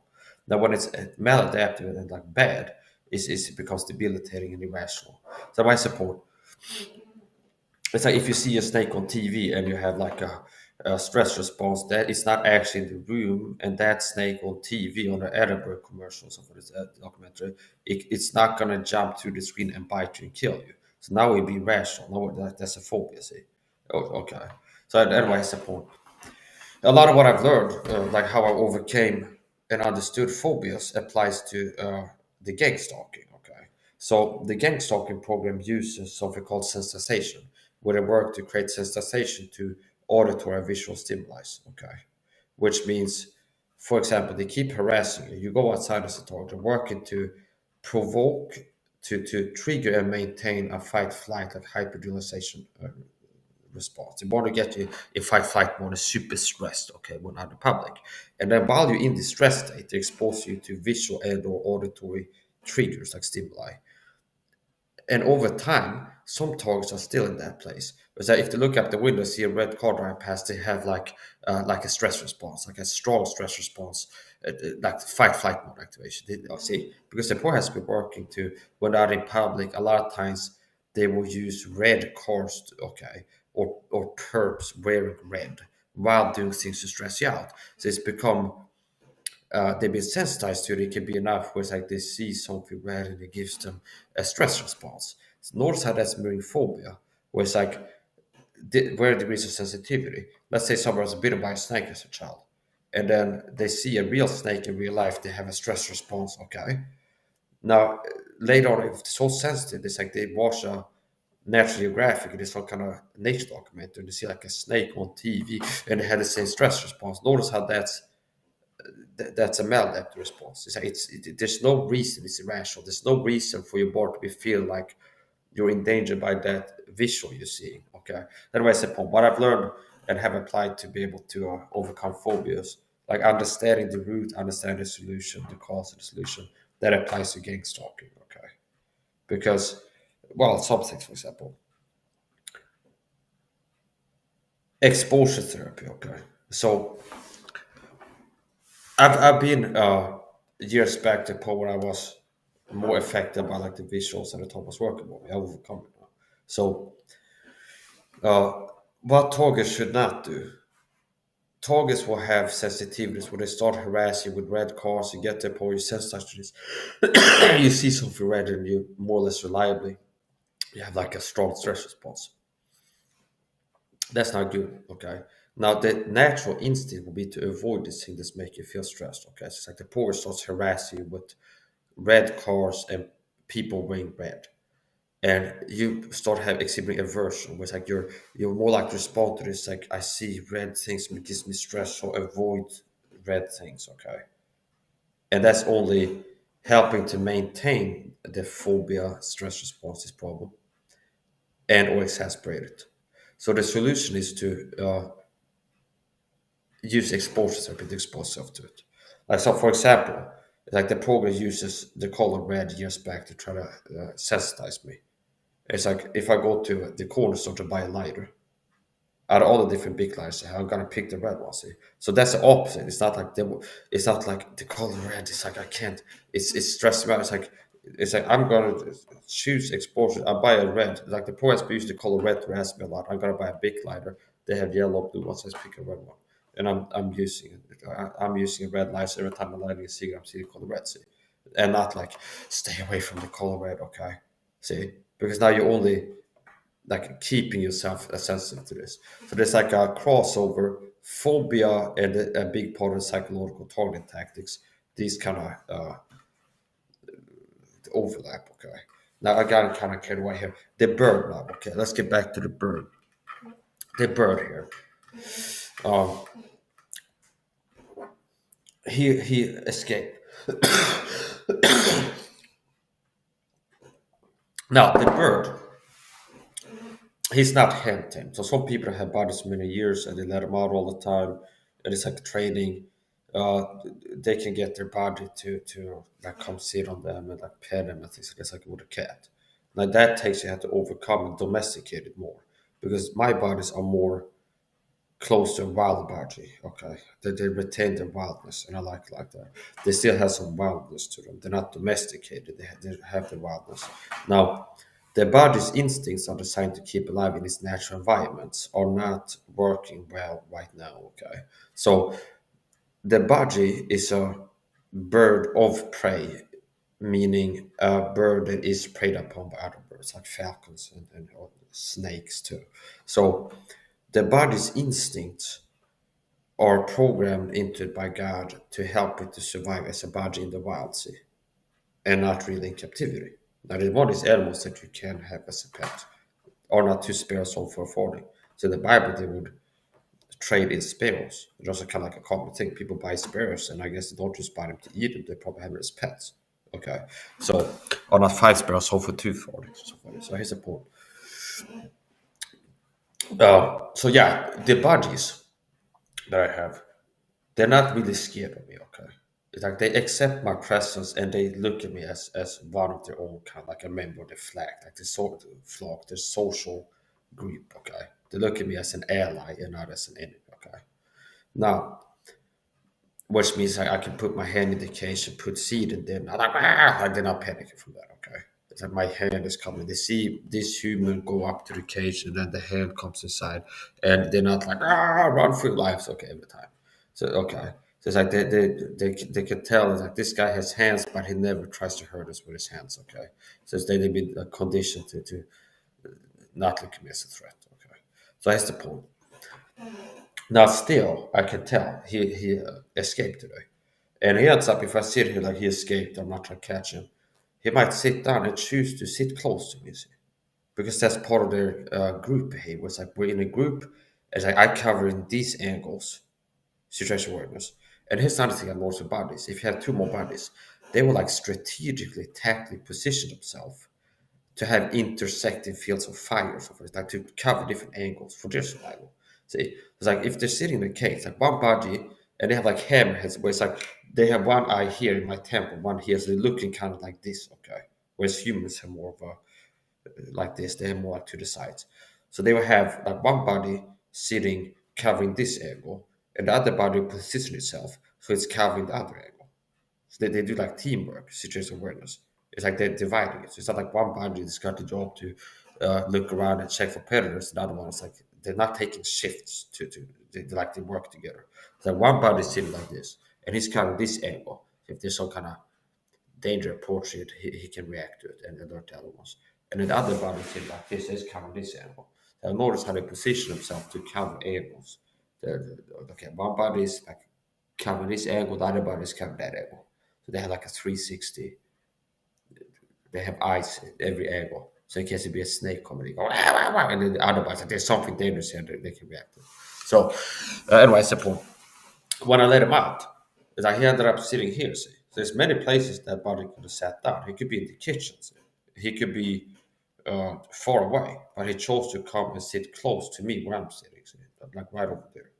So he's not like looking at me as somebody he needs to be really worried about. It's like, oh, his mic, and I'm sitting close to him, but I just have to stay close to kind of look out for each other. So it's just in the group. It makes it feel safer that there's several bodies together. Okay. Um, Now, when I try to catch him, to put him back in the cage, now his wild instincts are fighting against him. And it'd be like a phobia as the irrational fear, see? Because normally, he's looking at me as a friend, and he might come and sit close to me and be, oh, that's my friend Mike. But it is similar to a rabbit you could have as a pet. When you start chasing him to put him back in the cage, this is triggering his reflexive responses. Where it's like things in the wild that are trying to catch me, that's like things that try to kill me and eat me, okay? So it's like normally it's like not looking at me as a threat, but it's like, hey, it's time to get back in the cage. And I start like chasing around to catch him, put back in the cage. Now that's triggering, it's like something I'm trying to catch him. I'm moving and he's moving away and I keep pursuing him. It's like now it's triggering his instincts to be like, I'm being hunted by something, say. Like I'm chasing, hey, time to get back in the cage, it's getting dark. And I start moving like, hey, come on, here, come, let's bring it to the cage. And that flies off. And it's like, okay. And I start following him again. Now it's like, he feels like he's being hunted by something. Similar to You can ruin your relationship with a rabbit, supposedly, in this way too. If you get like a pet rabbit, a bunny, and it's like you can have it sit in your lap and you pet it or something like this, you accept the presents. But if it's like you let it out of your house, you just have to put it back in the cage. If you start chasing it around, now it can stop like, what, this is a predator, okay? And it might lose trust because it's triggered. It's like things in nature that like moving towards me, looking at me. It's like there's something that want to kill me, okay? Catch me and eat me, okay? So the Budgie is like they normally accept me, but doing things like chasing them around to catch and put them back in the cage, I can tell that triggers their like instinctual responses to be like run, okay, okay, like run. Um, so in situations like this where he's escaped, what I decided to do is I'm not wanting to try to catch him. I tried that before, and yeah, I'm gonna wait and hopefully I'm hoping that he will on his own volition choose to get back inside the cage. If not, if it comes time to where it's like I'm gonna go to bed pretty soon, then I have to catch him. Chasing around and catching him, it's stressful one and could be somewhat risky too.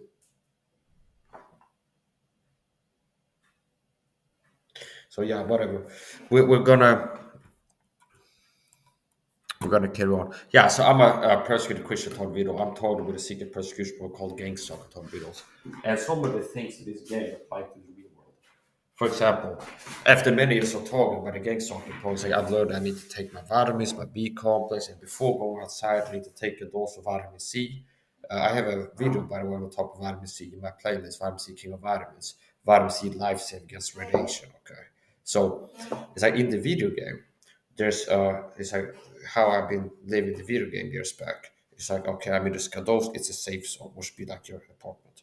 I'm about to head out in the zone with our hostile stalkers. Okay, so it's like before that, it's like take, drink, and energy drink.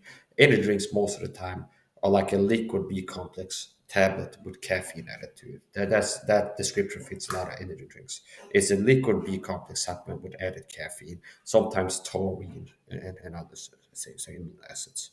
So before I got into like after many years of being targeted as gang stalkers, things like I need to take a lot of supplements to help us stay healthy and like protective and like therapeutic effect against the target experience. Okay, and like the things it leads to. So it's like, do you understand? It's like it matches it. So I don't. It's like some it actually applies. Like the game world to real life. There's something called game theory. I talked about this before. For example, you can actually use now. Some people might use game theory as a in a different way than I do. Okay, but actually that can be applied to real life. So let's say you got some teenager, a teenage guy is like a loser.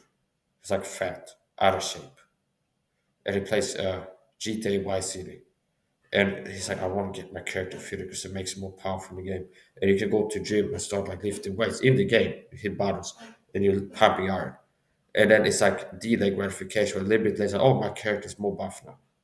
See, so like in this like San Andreas or Vice City or whatever, you keep doing that. You can go to gym and train martial arts in the game, which makes you better at fighting in the game and things like this. So if you would apply that guy to be, I want to in real life be buffer and a more powerful person. But I go in a real life to exercise, and it's like the same. It's like an analog. It's like a simulation. So I used to play Oblivion, for example, the Elder Scrolls Oblivion, one of the first games I got really into years back. Shout out to my little homie Todd Howard. Okay, I see you, Todd. We could come work for me one of these days. I can help you. Possibly you can make a game just half so it's kind of half good or something. Right, with my help, with my help, it's kind of good. With my help, can be the best, the very best. Can beat the ball, Howard. There's a point. Yeah. So here's the thing. Yeah, boogie woogie. So okay. So yeah. So okay. Yeah. So and yeah. Okay. So but here's the point. Game theory. Okay. Video games to real life, and not just as like an analytical thing, but like actual things that can help you. I told you before. I told you before. I told you before. Okay. Okay. How? playing video games has helped me improve as a person. I have ADHD and autism. Okay, I have the autism and the ADHD. So one of the things I've had issues with, difficulties with, is getting chores done, things like this, like washing dishes or tidying up at home. It could be like this, be like a week where it's really clouded and it's like I didn't wash the dishes yet, and it's stuff on the countertops, and it's kind of like the baseline. And I haven't been playing video games for a while. And I get into like, you know what, let's download another model again or this other game. And I get into playing. And I start spend like 6 hours a day playing a video game, 6, 8, whatever. I've noticed that after that, it's like, oh, it's like I've ended up, when I got into playing video games, I end up being more productive in real life and getting chores done. And what is that? It's something where it's like you're training your brain to be like, okay, I start this game. What is my goal? I need to get more money so I can buy this armor suit. So like first I had to stay focused on this one task. See? Like go over here and then loot and keep. I'm starting to get bored with looting. Gotta keep looting because I can get more money if I keep looting these borders. You see, and then go here. Now I had to go to the trade over here and sell it. So it's like training your brain to focus on one task. See? Even if it's like I hate this, it's real hard for me to focus. It's like I'm getting bored with this looting stuff right now. But it's like it forces you to. You're training your brain to pay attention to one thing, and you don't have to over analyze. I could just go. I've noticed that getting into playing video games. After that, a lot of times I'm always like, oh, since these 2 last weeks I started playing video games again, I've also gotten more chores done when I'm not playing video games, like washing dishes and tidying up home, things like this. So it's not that video games is only like as usual. It's like it's not that the thing itself. It's like it's not just like the code. Who's looking at the code? See, you watch Die Hard, and no kind of movie. It's not just the movie. It's gonna have this effect on a person seeing it. Okay, it's gonna be who's watching it. Okay, I watch this movie. I'm analyzing it. I'm finding things in there, processing it, and then making videos showing other people things. For example. See, it's not like watching videos that's completely worthless makes you loser. Not if you can make videos like I do and watch a comfortable movie and be like, oh, I found the hidden truth in this movie. It deals with the sugar, the satanic deep state wanting everybody on a high sugar diet. That's one of the ways to control the masses. Eh? And you can make videos about this, and it keeps you like helps me personally to like see the truth about how bad sugar is, and that's part of my value as a health fitness coach. Okay. So it's not just the thing itself, the activity is okay. It's who's doing it, okay, and how we do it, and what are getting out of it. So, for example, in real life, being a target video, target with gang stalk for many years. One of the dangers is I go outside, so my home will be like a safe zone. Okay, it's not safe 100%, but there's no other people that are flying monkeys, that are gang stalkers for this persecution program. If I go to the supermarket, there's a lot of people there, and some of them are going to be gang stalkers. And past experience has been that now and then they will have one of them have a spy gadget and spray a chemical toxin on me, or they will put some little slippery thing trying to make me have a stage accident, that make me have an accident on the public, and things of this. I've been shot in the leg with a weapon, like a dart gun, I suspect. And I still have permanent damage, like a numb spot in my right leg, like an off in my right calf. After I got shot while being out in public, not in the safe room home, but being out in public, and I'm paying, and they have one of these perps walk past me, hit me in the leg with something. And that could have been, say, a heart attack gun type dart, or liquid mercury, or a particle or some heavy metal. I don't know. It could have been a lot of things.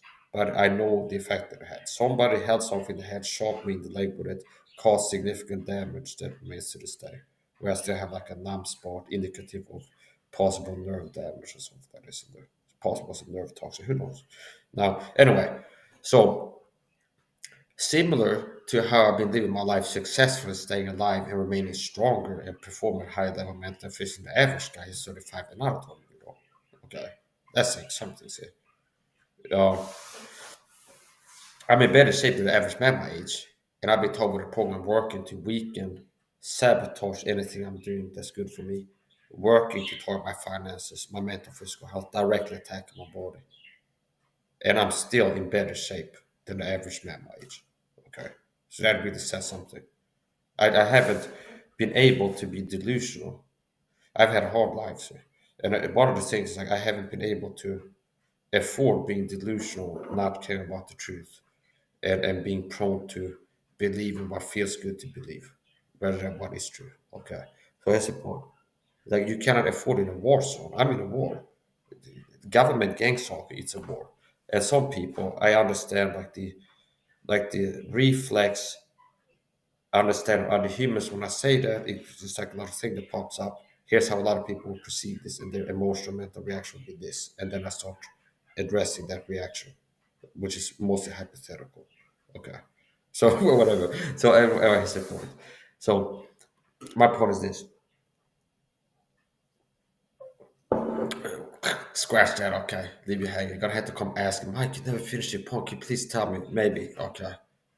So I'm not gonna finish that point. So here's the thing. Being a taught individual.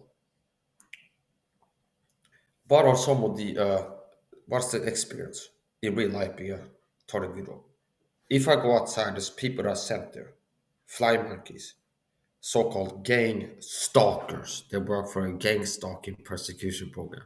Okay, that's been targeting me. Who am I? An individual.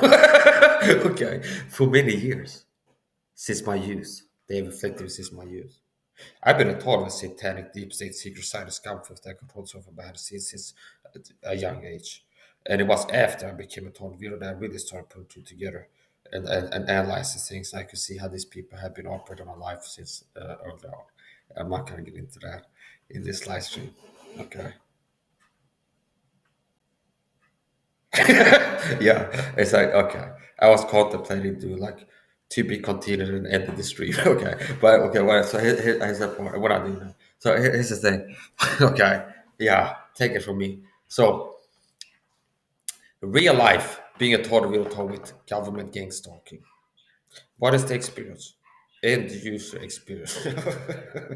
Okay, it's anytime I go out in public, leave my home, there are people that get dispatched sent to go where I am. They are a hostile faction, okay? They're gang stalkers. I'm a loner, see? I believe my life as a loner. There's people that are part of a faction. They're hostile. They're recruited to show up where I am. So notice how like the game world that I'm playing and in real life it's similar. And what works in the game world has worked in real life. And I'm not saying that I've learned from video games how to deal with gang stalking. But it's one of these things like if you watch a video game that's about a struggle for survival, and if it's realistic enough, the methods that help you to have survival in the video game world, if it's similar enough to like the analyze and analog or something, for real life, it can work. So it's like before leaving into the zone where there's going to be hostile stalkers, they may or may not be attacked with chemical weapons or other type of weapons. I should have some stand up procedure. See, before I leave the Skadovsk, I make sure I get an energy drink. They could be complex supplement. Make sure I have anti-radiation drugs. They have an anti-red drug. Not the equivalent to that would be the vitamin C water, which I told you I have a video in my playlist. Vitamin C, life against radiation. Okay, now it's also a broad spectrum antitoxin, according to Tom Levy. Now on YouTube, yes, I had to be not as influential with my speech and assertive as I would naturally end up being due to being a bird child that therefore always fears the fire. Okay, so everybody here's the point. The point is this. So when I start getting into certain things, like a rental mind view, it's like, here's what I want to say, but I can't say it. I can say this much, okay, in this way, okay, without getting a strike for medical misinformation by YouTube or something that is for work to save people's lives. Yeah. So anyway, uh, in the video game world, it's like safe zone Skadovsk. I'm about to head out, which is more risky most of the time than remaining in the Skadovsk. Okay. And so I should, before I leave, make sure I have bandages. See? Buy some bandages, have some bandages. Because I might end up getting hurt and bleeding and need a bandage after going outside. Drink a B complex. That helps with fatigue. Because I got to be doing something that requires it's like exertion standing. I'm gonna be walking, carrying weight. So it's like I not only want to drink a B complex engine before leaving the Skodowski, but I have one with me, this one. So like 3 hours later, I want to have some more caffeine. I didn't drink it, I can have it. And what is a B complex? And in the drink of the game, it's a liquid B complex supplement with caffeine, possibly taurine. So basically, what's some other things? Well, in the game, it's like you had to wear armor. So acquiring and maintaining armor is part of surviving in the zone, in the video game world. That's been part of what I've had to do long after starting in real life. After I got shot in the leg with a say heart attack gun, dart gun, or whatever it was, something. They got through my clothes and caused damage to my body, possibly could be fatal. I had to be like, oh, I need to make sure this can't easily happen again. So I have to invent, improvise, adapt, overcome. I had to figure out a way that if the same attack, if I'm attacked in the same way, again, it won't be as effective as it was the first time, at the very least. So I figured out it's like certain methods. I had to wear multiple colors of clothing, sweatpants, denim pants, a third layer denim pants. Later on, I upgraded my clothes and bought Kevlar lined DuPont Kevlar Airwood, Kevlar lined denim jeans. So denim is stronger than a lot of fabrics to begin with. Now you added a layer of DuPont Kevlar like Airwood. It makes it about twice at the very least as like strong and durable as uh, his two laps. Okay. I feel like he's just taunted a bit at this point. It's like I was trying to catch him before. He's being vindictive. It's like, look at me. Okay. I'm just right in your face, bro. Okay. You can't catch me. Okay. Okay. I'm not, I was anthropomorphizing. I'm projecting human temperaments onto a bird. Okay. Tongue in cheek. I'm not actually believing that he's thinking. That's the point. So, whatever, that's the point.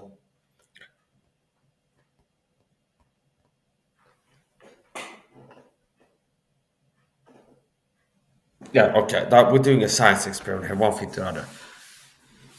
Now you will observe how he reacts to me close in the distance and act as if I'm trying to touch him. He's a wild budgie, so he hasn't been tamed. Oh, yeah. So he accepts me this close, and he starts increasing. He will sidestep a little bit. So at this distance, he knows what my range is. Okay, he knows what the range of my limbs is. So right now, he feels safe. He knows that if I quickly make some explosive movement to close the distance and catch him, he is trusting himself to be able to respond quick enough and to be fast enough to have me fail at catching him. Okay, that's my analysis. But when I talk a little bit closer, he increases the distance a little bit. But it's like this is like the man. He sets me this close. Okay, and he knows or like feels like if he tries to catch me at this distance, he has time to get away. Okay, so we'll see how he responds to me getting closer. He accepts me this close. And no, when I get this close, you notice he starts moving. So this is about as close as he lets me get. Okay. And if I take a little micro step to the left, he's gonna take some steps to the left too. Because this is right about the magical distance where he feels comfortable having me this close. See, yes, I was right. See, this is science. It's like hypothesis. I'm expecting if I take a small step, right now he's accepting this close, he's gonna take several small steps. So we identified like his personal bubble, where it's like he feels okay with me being up to this close. And if I stay at that medical limit, it's like he accepts me, it's not moving. But if I move like this a little bit, it's like now okay, now he needs to move a little bit more. Because it's like there's like a certain zone here. Hello guy. So he accepts me here. If I move close now, I think it starts sidestepping. Move a little bit. Oh, hello guy. Now notice how he let me get even closer this time. Now the method of approach can also play into it. Where I'm not approaching him like this head on by looking at him, which is sending predator signals. Like something that's trying to sneak up on and catch him is like gonna be looking at him and moving in a straight line towards him. So me giving his side eye and moving sideways like this, my body language is more similar to another budgie than a predator. It's like looking to closer distance to eat him. So possibly, let's see if I move straight at him and see if he will let me get close. Okay, he's accepted me this close now. That's great. Good job. Hello, guy. Now this is improvement.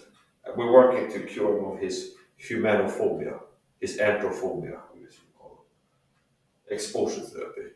So Lord is like, oh, Mike moved to Washington, give you stress before. Mike has moved to Washington several times now, and he's still alive. See?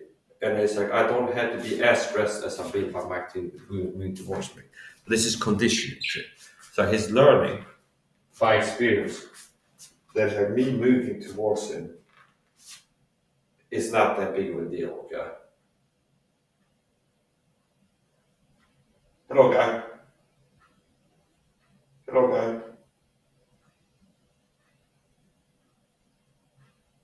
Wanna hop up with my finger? Yeah.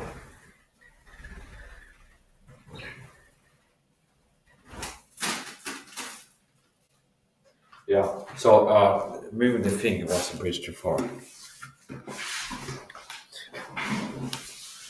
So these birds are great escape artists. They're really good. Okay, I talked about this before, and I stand by it. It's like me trying to catch them. What happens if they escape like this? They have like a prison break. And I think it's mostly like an instinct and not like some plot attached to them. Where they've been like, it's like you're gonna distract it. Next time he opens the door to put the seed, I'm gonna jump out. Okay, something like this. Okay, I think it was most likely just like a wait. Okay, spur of the moment thing. So here's some facts. When he's out like this, and I try to catch him, I notice he does look at me like I'm dangerous. Like he comes to me. It's another. He comes if I'm sitting playing. Sometimes if he's been out, he comes and sits down there. So it's like he could sit all kinds of places, like in the kitchen, but he chooses to come and sit near to me. Okay, and sit kind of like next to me. A lot of times that's where the default to, like the over there before. So it's like somewhere close to me. Now they're talking to each other. That guy has stayed in the cage. So there was one guy that like escaped. This is my time. Okay, this is my moment. And he escaped. Another one, the door has been open the whole time. And he's just choosing to stay there. Okay. So I also helped him. So basically after he escaped, my initial plan was, okay, this happened before. I've learned by experience that trying to catch him is risky and stressful. Okay. So ultimately, I'll just wait and hope that he will get back in the cage himself or his own volition. And he's talking to me again. Okay, he's mocking me. He's talking to me through like Victor laps. It's like, look at me, okay. It's like okay, it's like a game. I try to catch it before. Maybe it's not just do like the same. It's like look at okay, catch me if you can. Or something. So here's a point.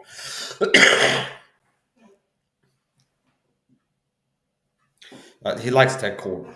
It's a cover concealment. It's a quality position. A lot of times he fell back to that position, a strong opponent, and it's not really defending it, but that's what he defaulted to. So before, when I start catching him off camera, get back in the cage, like he sits somewhere, and I start calling, "Hey, come on, let me get you, put you back in the cage," and then he runs. A lot of times, this is like his strong point that he goes to defend it. This is like quality cover concealment. See? There's something in the object that interferes with my hand reaching his body if it's behind it. And it's also making it harder to see. Okay. So what I was looking for before is like, where is he? And it's like he's hiding under some little crevice. see? It's like this guy's great. Okay. Now he's just sitting on top of my clean clothes and he might take a shit there to just rub it. Okay. These are little, hey guy. Okay. Okay, yeah. So if you change your body language, you can kind of experiment with how responsive. But okay. So anyway, it's the point. You're standing out like a sore thumb. You stick out like a sore thumb or a yellow budgie in a transparent plastic box filled with black clothes. And also, okay, now he goes down. Oh, he's just gonna nest it in my clean clothes and maybe take a shit in there too. Okay. Yeah. Anyway, so I've learned this before. So my previous buddies, okay, was like if they escape, okay, I'm not just gonna forget about that, okay. It's kind of like well, if they escape, this is also why I don't let them out because there's no real need for it.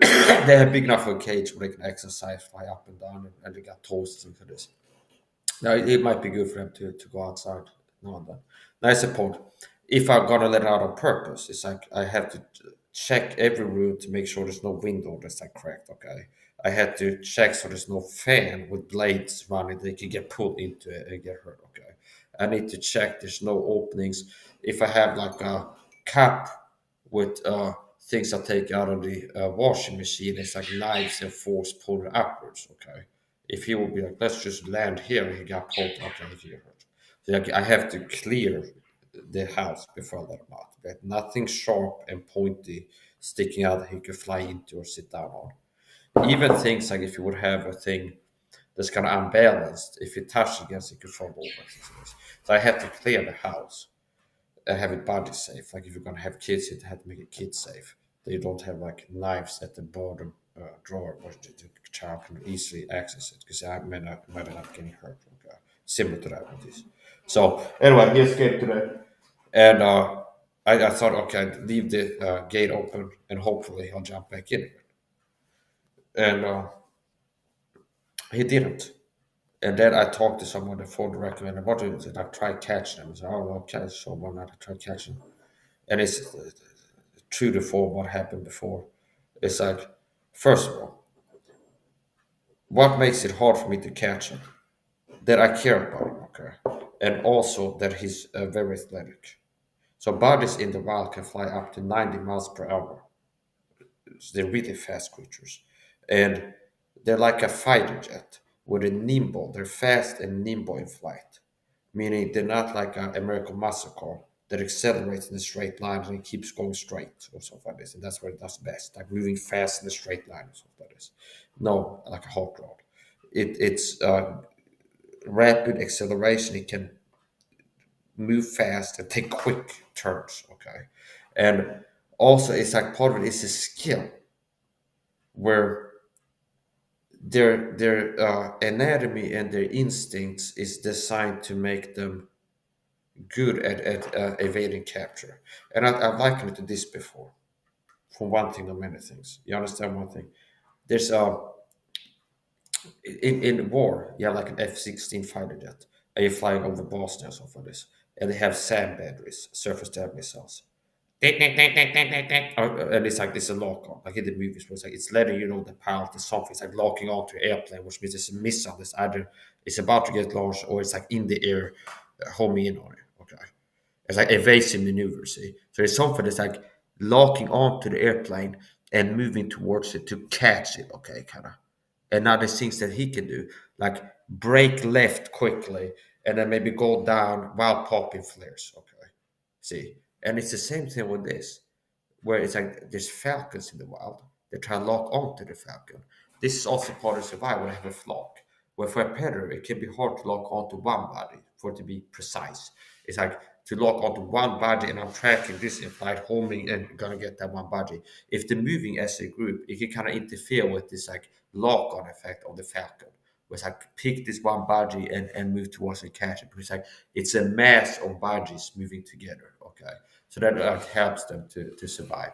So the sum of the group is greater. It's like it's a payoff. So it's not like, well, it's just a gamble. We're all gambling. We stay in a group, and it's like if I'm a lone budgie, there's 100% chance a falcon will pick me if I'm the only budgie in the area. But if we're 100 budgies together, it's like 1 in 100 chance that I'm the one budgie that the falcon picks to go for. Okay, it's not just that simple. It's also like all of the bodies moving together make it harder for a falcon to catch anybody, a single body. See, uh, now here's another thing. Okay, so the body is like a master. Okay, I call him Houdini. He's been good at he's evading capture. Okay, he gets the task. I got you now. It's like ha ha ha.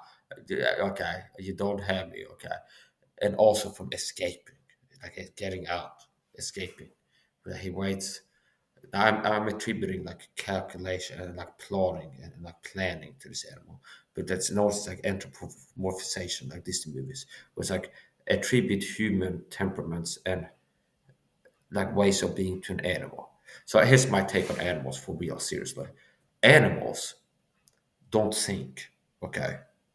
They don't think, they feel, okay? So a dog or a bird, but I don't think that they believe. I don't think that they think, rather. I don't think they're thinking. Like if you see a bird in a branch, like, you know what, maybe I'll go downtown to the supermarket and check their bench again, see if there's any crumbs there. Hey, what do you think, Harry? Let's go.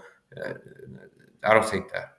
It's gonna be like an instinct, where it feels it is like that they're gonna be acting on impulses. Okay, they're gonna like feel like like getting off the branch and they give into it. Okay, so and possibly have some ability to. But what I was saying, the point, the animals, I don't think they think. Okay, I don't think animals think. They feel. So it's like an animal. They feel good, bad, tired, hungry, angry, stressed, relaxed.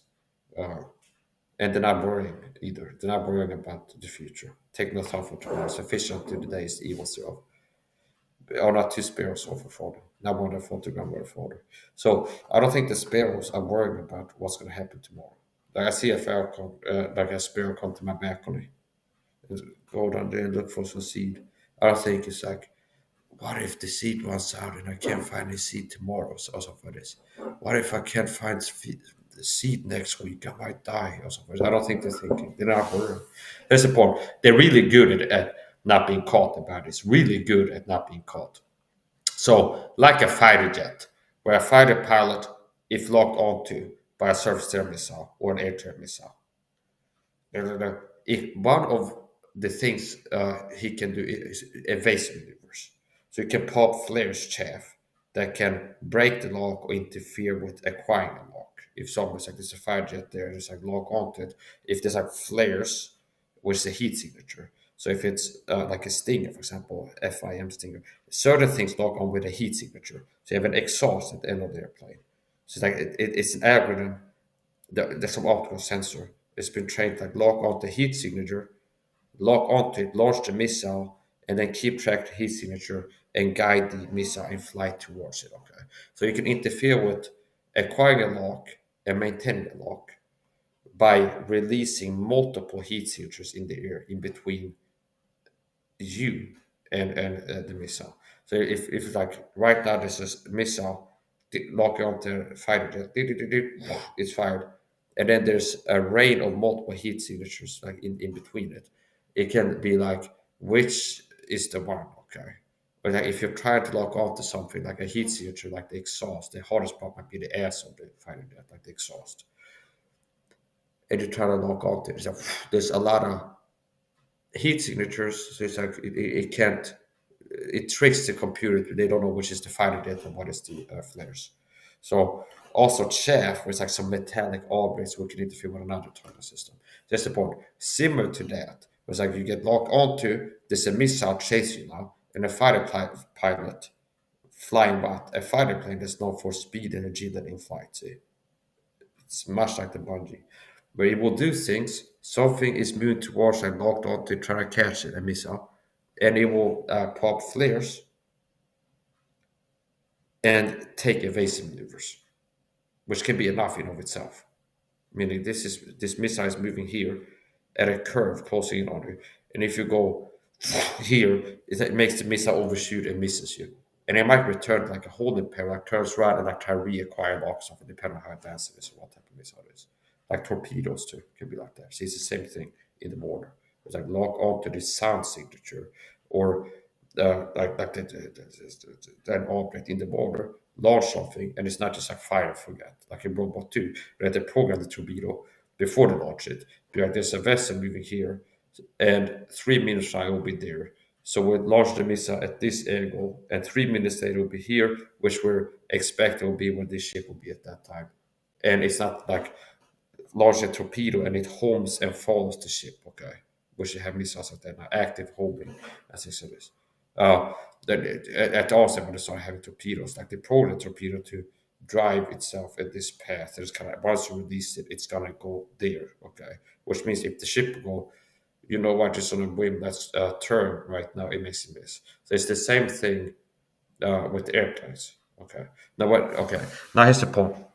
So the bodies is like a fighter jet, where I'm the missile trying to catch onto it, and it will take evasive maneuvers, like altitude changes and like rapid turns. So it's like I'm going for with a hoof, what is called one of these butterfly catchers, and moving towards it.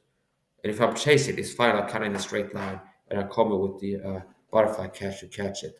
If I suddenly go left like this, and it's like I miss it, or drop his weight. So it's like I'm here trying to catch him. It's like drops and then goes left, so like down and right. So it's like a boxer. It's advanced. Like a boxer's head movement. It's not just like left, right, up, down. It can be like down and right at the same time, which makes it harder. See, it can make it harder if you throw a punch or just move like this. Can make it harder for you to hit. But if I move in two axes at the same time, move down and to the side can make it even harder. Something like this. So there's patterns in reality. So it's important. Chasing him around gives him stress, okay? So I try to avoid as much as possible. Often for me, he will pick to jump back in the cage on his own volition. So it's not just the stress that I don't like, because he does get stressed, okay? It triggers flight mode, okay? Fight, flight mode, you know? And these type of birds, they're mostly geared towards, like their go-to response is flight, okay? And for them, fight is a last response, a last resort, which means they're gonna go responding to a threat is gonna be flight, flight, flight, flight, flight, run away from it. And when there's no option to run anymore, it switches to fight mode. That's also what I've noticed about them. Meaning, at no point when I'm chasing the boundaries to catch and put him back in the cage has it happened. It turns around and bites me in the eye, and I come like he turns around, like comes at me and claws me or something like this. Okay, not no point where it's like I'm tired of this guy chasing me around. I'm gonna attack and turn around and attack me. No, it's always like run, run, run, run, run, run, run, run, run, run. Now, if I get a hold of him, like he's in the corner, and I'm moving slow, I get him like this, and now it's in my hands. And flight is no option anymore. He can't move his wings anymore. So I got like this. Now he starts like panicking and like biting or scratch like this. So it's like a last resort. Okay. So as long as he has flight as an option, he never switches to fight mode. Okay. He only switches to fight from flight mode if flight mode is no longer an option, in my observation. Meaning, of all the times I've tried to catch him, it's never happened that it's always at flight. It's like he sits there, hey, time to get back in the cage, okay? And I get like the butterfly catcher and goes together and he runs, okay? Into that room. I come into that room to catch him, to get in close, he runs again, okay? It's like I get him in a corner, I'm moving slowly to catch him, he runs again, okay? So he's run, run, run. Now, if I get him where I got him with the hoof, like the butterfly catcher in the net, and I bring my hand to carry him over here, now it's like he's being held on to. He can't run anymore. Now he might start lashing out and like biting at me. So he goes to a flight. Now even those bites, my guess is that it's not. It's like half-hearted. It's like a love tap. It's like your dog when playing with our dog might bite and they control the pressure so it doesn't really hurt. It's kind of like this. And part of that is the body language communication. I don't like what you're doing right now. Okay, stop doing it. And they're not really trying to bite hard enough to kill the other dog. Okay, which it could do, like create lethal injuries.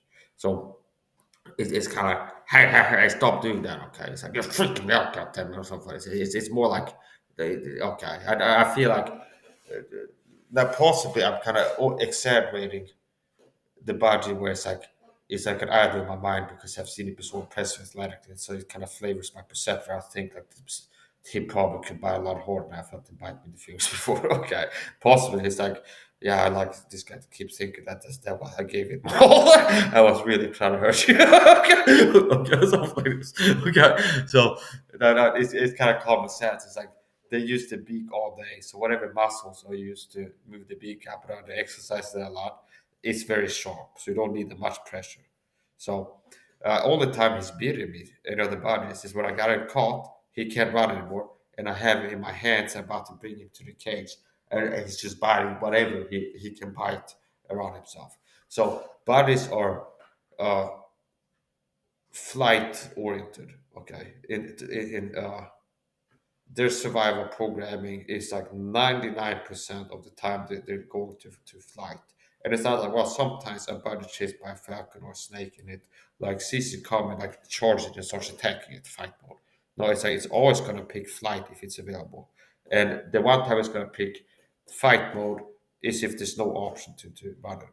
Which I guess if the falcon has gotten the body with its tails, it's going to fly to its bird's nest off of this.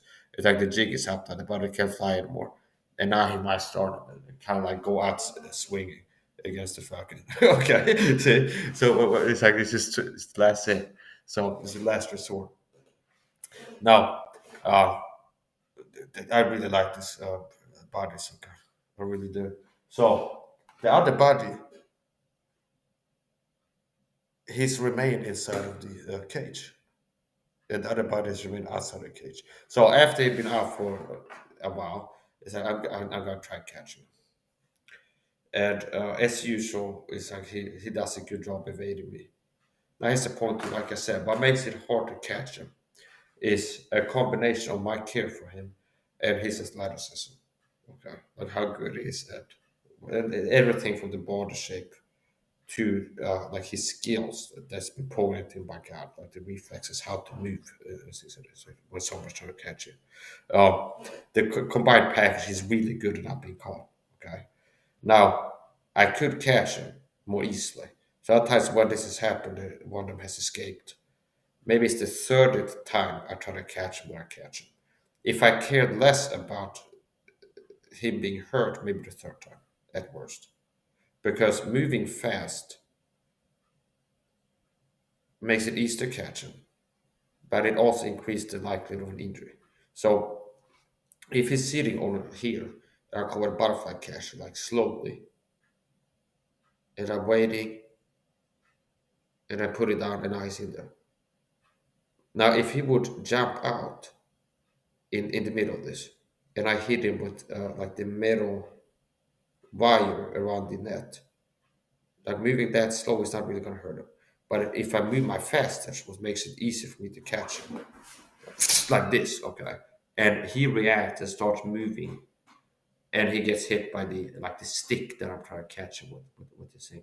That could hurt him, okay? So it makes it hard for me to catch him. The fact that he's so fast and also that I don't want to hurt him. So the stress, it does give us stress trying to catch him. That's not a big issue really.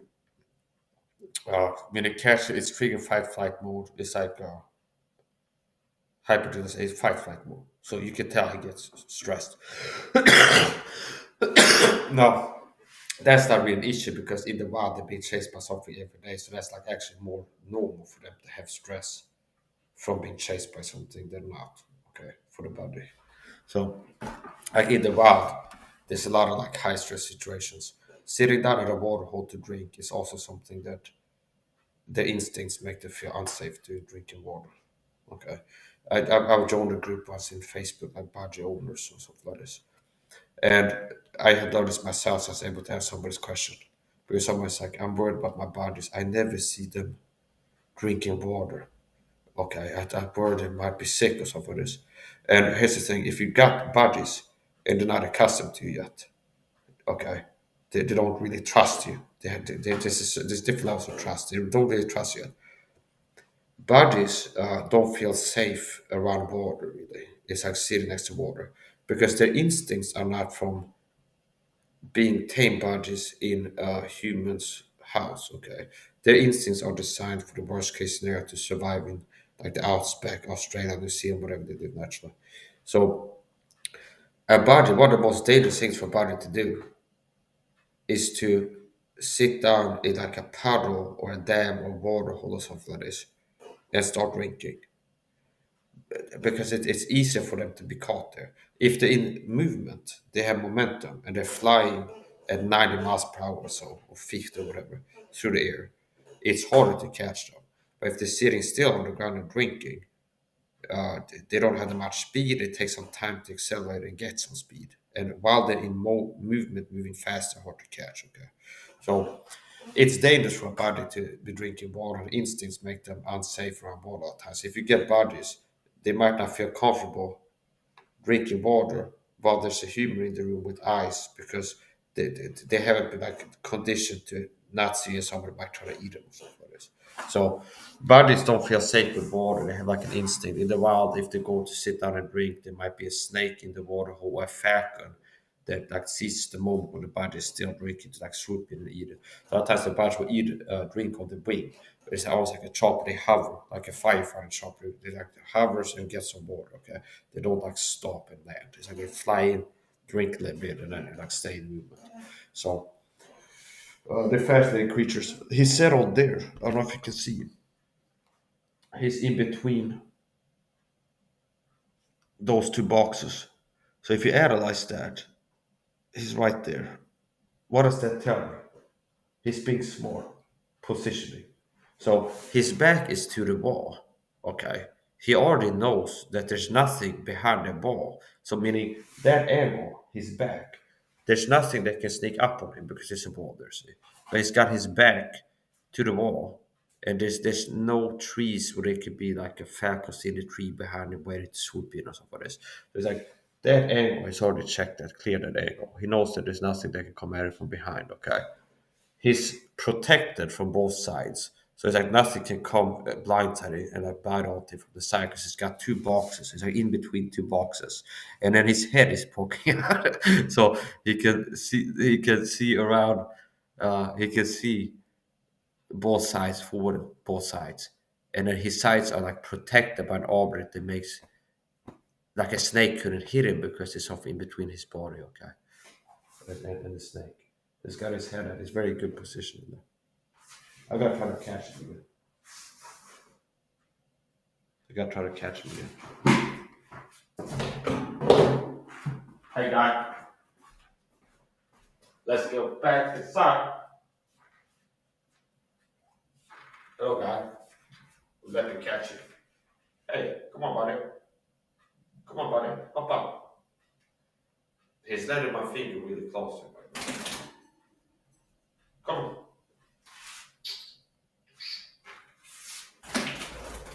Okay. This will be easier said than done. See there, for example, where I kind of half-hearted went from him. If I would have gone that much faster, it would be more risky. So, I might have to try it so many times. Hello, guy. Hello, guy.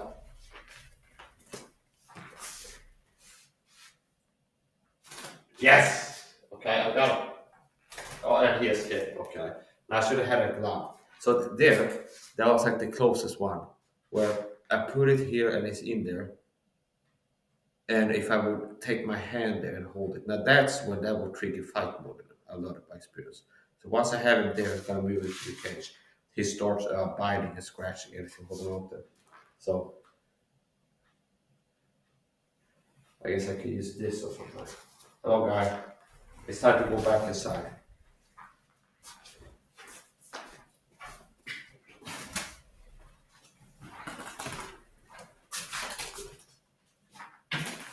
Okay, good boy, good boy. Please don't bite me. I mean, no harm. I got him here now. Relax, relax.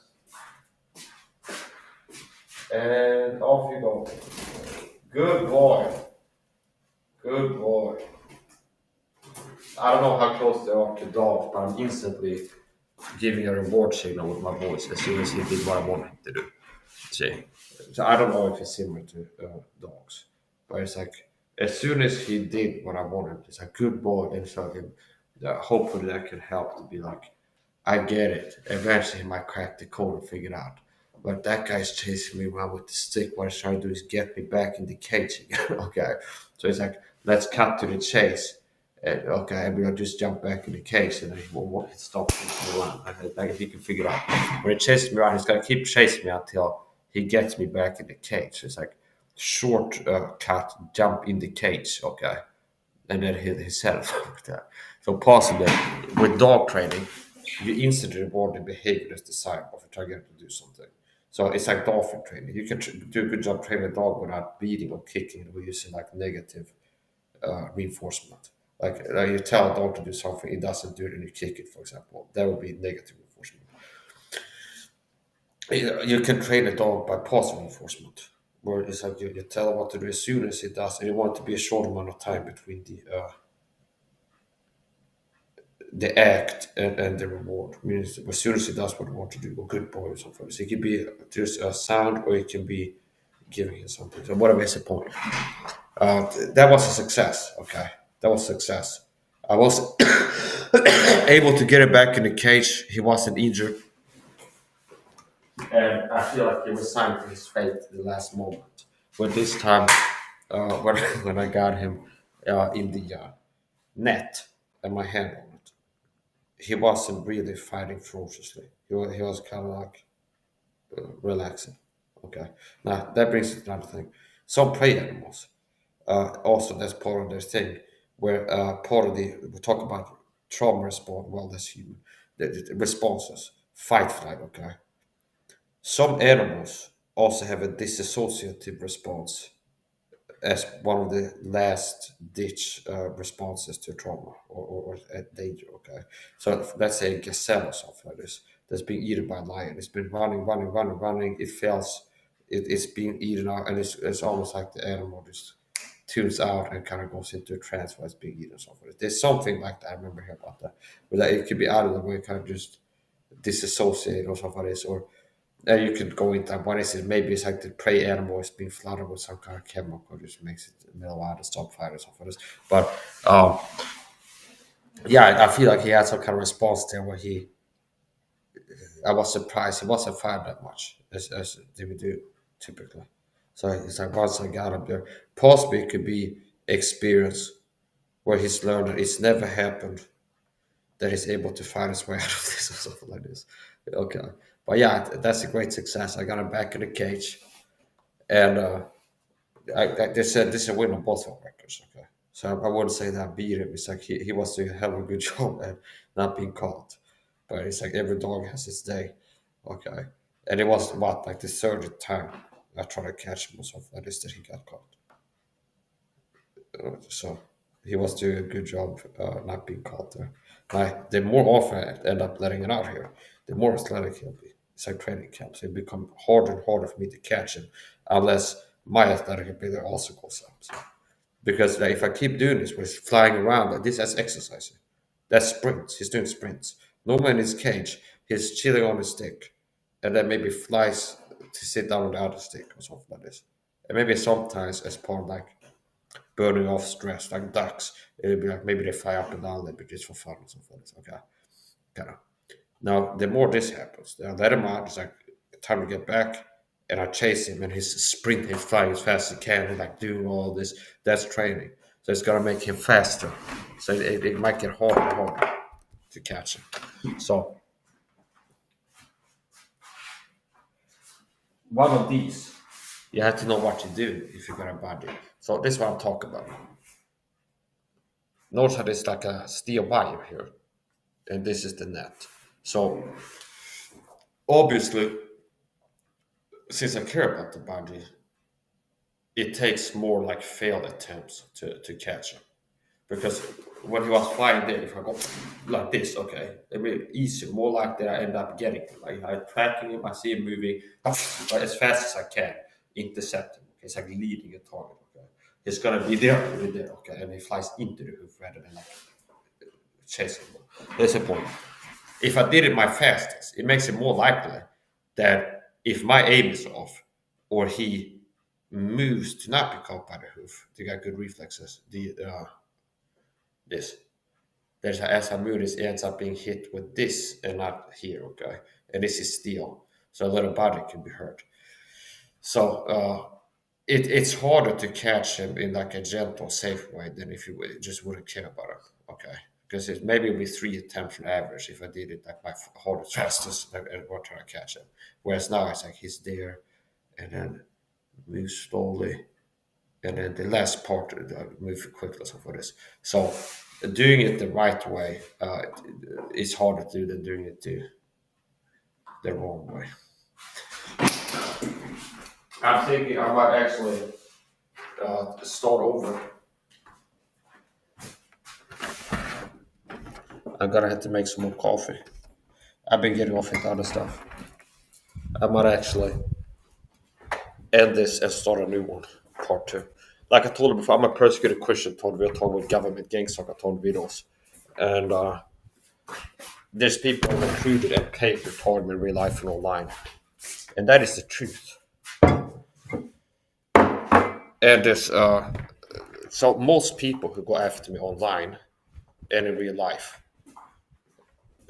they're put up to me by the program. So I'm a persecuted Christian, told me with a secret persecution called government gangs, I told videos. And in short, some of these playing this video game has been helpful, okay? And some of the things from this video game will apply to real life. So that's called like game theory. For example, in Oblivion, there's like an enchanted item. Okay, you put on these glasses, it gives you plus 10% or something like this. Well, that applies to real life. Like I'm more sharp-minded if I wear sunglasses if I'm not. So, like plus 10 intelligence or plus 10% or something like this. So yeah. I gotta finish up.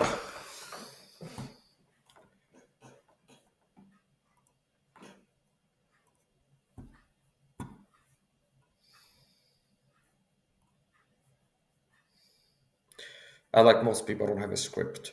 A lot of times let's go live and play video games. And it's like 3 hours later, okay. It's like I didn't get into playing the video games yet and I got carried away, respond to things in my environment and talk about things and things like this. Reacted to internal and external stimuli. So whatever is important. Uh, yeah. So I caught the Budgie, okay. So off camera, previously on Lost, previously on Mike Saha live off air, okay. Say behind the scenes when I wasn't live. He escaped, okay. I chased him. And I was on a video call with my girlfriend as this happened, my wife, who's wonderful. And he likes that corner, okay. And he flies in there and I look at him. And that's one of his ways of like not being caught, okay. So I'm learning about this. But it's not the only, so it's like flight and hide, see. That's the response. It's not just flight. It's not that simple. Like just run, keep running. It's like run to a safe spot and hide there. That's actually, yeah, that's part of the survival strategy that he uses. It's like run to a safe spot, hide there, and wait. See? So, and I can tell that this is intelligent design. This is not chance. Where it's like when this happens, he's out, and I got my life. It's like try to catch. Okay, I couldn't catch him. Go to the kitchen, and it's like, where is he now? And it's like you had to go look for him, and he's like huddling, like he's like a rabbit stuff like this. It's not like he's always moving around. Sometimes like he runs away, like where is he? And then he found a spot where he's like hiding somewhere. Okay, and if I found that spot, now he goes to run again. He's like, I've been caught up. The jig is up. Okay, so chase him around. He runs, goes away, go run. Eventually, one of the things that he ends up doing as a part of his repertoire is like not just running away from me. Like Mike is moved towards me, run to another room, or Mike comes to that room to catch me and run to the other room. Okay, and then it wins the repeat. Now sometimes it's like he runs somewhere, I don't know where he is, and he sees the moment to hide somewhere. So like he finds a little nook and cranny to crap into, and then he's sitting there waiting. Okay, like in some shady dark corner or behind some flower pot or something like this. And sometimes he will be he will be like acting as if he thinks I can't see him, but like he's bright yellow and he's sitting like behind a flower pot or something like this. Okay, and he's see, it's always cute. But like I've been chasing around, he goes like, where do you go? And he's sitting behind a flower pot or something like this. You can see his eye, and he's sitting behind a flower pot. He's like, oh, I think he thinks I can't see him or something like this. Like he's kind of go, he can't see me, okay, but he's also keeping an eye because if I do spot and start chasing him, he wants to be ready to change his position again. So that guy is great, okay. So he's got his spot. This is one of his favorite corners. That in there is cover and concealment, is combination of both. So in warfare, you have cover and concealment. So concealment would be if I'm in the woods and the Russians are shooting at me. If I like jump into a bush or something like this, they can't see me right now. Okay, so concealment can prevent detection, whereas like the start engagement started yet. Okay, but you're on the battlefield, so it can keep you from being seen, so people start shooting at you where you are. Okay, now it can also be like you're hiding, you run to a place, getting cover. So basically, concealment is making it hard to see you. Okay, and it's hard to hit what you can't see. Okay, so cover is can be so cover and concealment. So cover can be concealing too, but cover can be something like a concrete wall or a log or a tree or something like this. Whereas like behind this, it's harder to see. There's less of your body visible, but it's also something that could stop fragments of a hand grenade or like shrapnel or a bullet, depending on the distance and what type of bullets and so this. So that's all is a combination of cover concealment. And all this has also playing into this instinct, where something that looks like the most natural thing, which is survival instinct. See, so it's like he's in the room here. This is not natural, like flat white surfaces, things like this. Okay, you don't see it in nature really. So his reptilian brain, quote unquote, his Budgie brain, is something that, even though it's a fake plastic flower, it's something that has stems and greenery on it. And that's his instinct is to get in there, see? So it's like it's still it's like a vestige. His survival programming is for the savannah, not for the concrete jungle, but he's still like acting his program is designed to keep life in the wild, not in the apartment. And he's still defaulting to like the savannah instinct, so like find some green bush and get in there or something like this. Something like this. So it's kind of interesting. I support the guy's great on this there. So before, now you saw live, I got him, okay. Now off air when I got him, same there. I don't know if that was seen, but it's like a lot of times how I end up getting it is wait until he's on a surface, okay? Wait until he's on a surface. And then do this, and he's in there. Now, he's an industrial bastard, okay? He doesn't get chased by what you've seen. So more or less, tongue in cheek, he is a bastard. We describe as a bastard because he doesn't get chased on the wall. So, but I don't think the guy is like the budget was eating too much CDS. I'm gonna have to deal with. Now he's a point. So I'm calling him a bastard lovingly. Okay. So here's the point. Once it's in here now, get the head here. Okay. Now a lot of times when I do this to bring him over there and put him in his cage, that's when he starts biting me. Okay. Where he starts looking for something to bite. So once again, his response is flight, flight, flight. He's not looking to fight. He's got no other options. Like I got a hold on him. Now it's like an instinctual response. Okay, which have to bite, bite, bite, bite, because he accepts me. Okay, to make more sense, of this, he accepts me. So he looks at me like I'm one of their friends. So if I go stand, and put my face next to the cage, they might look at me and come to talk to me like I'm another buddy or something. It's like respond to me as if I'm kind of like another buddy when I'm close. Now the issue is when I start chasing him, he's not seeing me as the human. It's like it triggers his survival instincts. I'm very like visceral, whatever you want to call it. A very like core programming. Like something is chasing me around, and he is a body, which means in the nature, if something is chasing you around, it's because it wants to hurt you, want to catch you and eat you. Okay, so my behavior is too similar to a predator in the wild. Because if like a falcon moving towards the budgie to close the distance and I'm moving at it, it's like it's trying to catch the body to eat it, okay? And that might be the last part of it. It's like it caught up to it, got it with its tails and start turning into like this, like control it with its talons and start ripping out with its beak possibly might be how they would eat it. Okay. So that once I got in his hands, it's like, God damn it, the jig is up. Okay, his instincts. Okay, it's like an instinctual response. So it's like he reacts as if I'm a falcon or a snake or something trying to catch him. So it triggers that.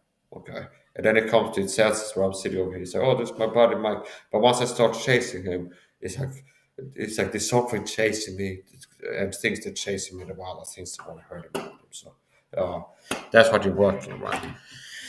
I've had it happen before that the budgie, when stuff like this has happened, ultimately I'll be like waiting out and hopefully he'll get back in the cage on his own volition. Gets hungry, thirsty enough to be like get back in the cage. Okay. Um, happened at least once that I got back. Now, what I did this time to make that more likely, I don't know what it's like for a body to see. Some animals are good at seeing movement, but if like a hunter stands completely still, they won't detect you. And I don't know exactly what if it's a deer or an elk, but certain animals, like in the woods, standing completely still, there might be some animals that walk past and don't even notice you until you jerk or start moving or something like this. So I know there's some animals that have problem. It's like they're good at detecting movement, but not that good at detecting shapes that are not moving. Okay, but here's a certain shape that is dangerous or something like this. So I don't know what their eyesight is like. It's unlikely to be really bad because that's one of their senses that they're relying for survival about. Like for example, flying in air and then kind of satellite photos of that they fly as a flock over land and then be like looks like there's some seed down there. Let's all land and eat some seed. Okay, so it's like part of surviving is like seeing things coming like a falcon, seeing water from the air at somewhat of a distance. So now there's water over there. Let's land and drink a little bit. So I don't think that the bunch are gonna have super bad eyesight, like they're gonna see blur or something like this. I think they're gonna have at the very least decent vision. Now with this mesh, like stainless steel mesh, I don't know if they how good they are from a distance to see it. Birds, for example, are known to fly into windows. So it happens sometimes you live in a city, it's like boom, and you look out, it's like a bird that flew into a window because it can't see. It's transparent, so it can't see the glass. Okay, and it has no mental concept for it. Like that square on a building is a glass. It's a window. Okay, so it looks like empty space to them. So it's important. That if you had a conspiracy that you thought like the birds, the kamikaze pilots trying to kill you or something like this because it happened whilst he's sitting at home. It's like a bird flies into the window. It's not that the birds are like kamikaze pilots and just don't like it. Decide I'm gonna try to like ram my bird body into this guy and take him out. Something like this. It's like it's an accident, okay? It's like they're not trying to hit you, okay, or the window. They're not suicidal. It's like they're flying, they're having uh, accidents, okay? So what I did to help me get back, because I don't know what the side is like, okay? So if you look at this, it's hard for me to see, okay? If I was in movement, you have to be kind of precise. This is now we talk about pilot stuff again. So this is like the runway or the landing strip, okay, like the field, okay. So here's home, and it was open like this before, okay.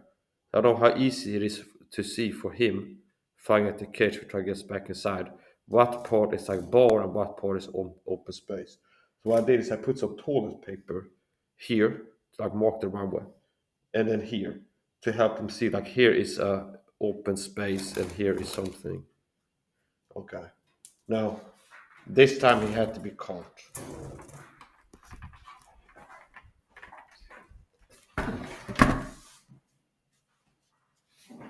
Another thing that I've noticed is he seems to favor high positions. Okay. Which also makes sense. So if you analyze it, like everything makes sense. It's not like a mystery. Like you look at it, you can understand things if you think about things. So study his behavior. He goes to the kitchen. As I'm saying, goes to the kitchen. Going to the kitchen. Like, where is he? And he's sitting up high. Okay, like almost in the roof, and it's like a position.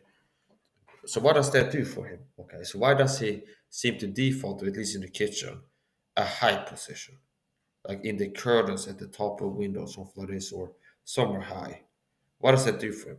Well, he sees over objects, so it helps him to see like as much of the room as possible. Okay. Also, it's further away from the ground.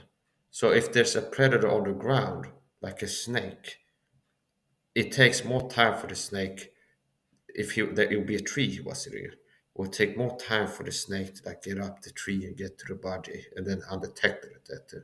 So if it's up high, animals, I don't know, foxes or snakes or what else could be hunting bodies. Something like in where they naturally live in the forest. Might be some things on the ground that's like looking for a body to eat, or something like a bird or any bird.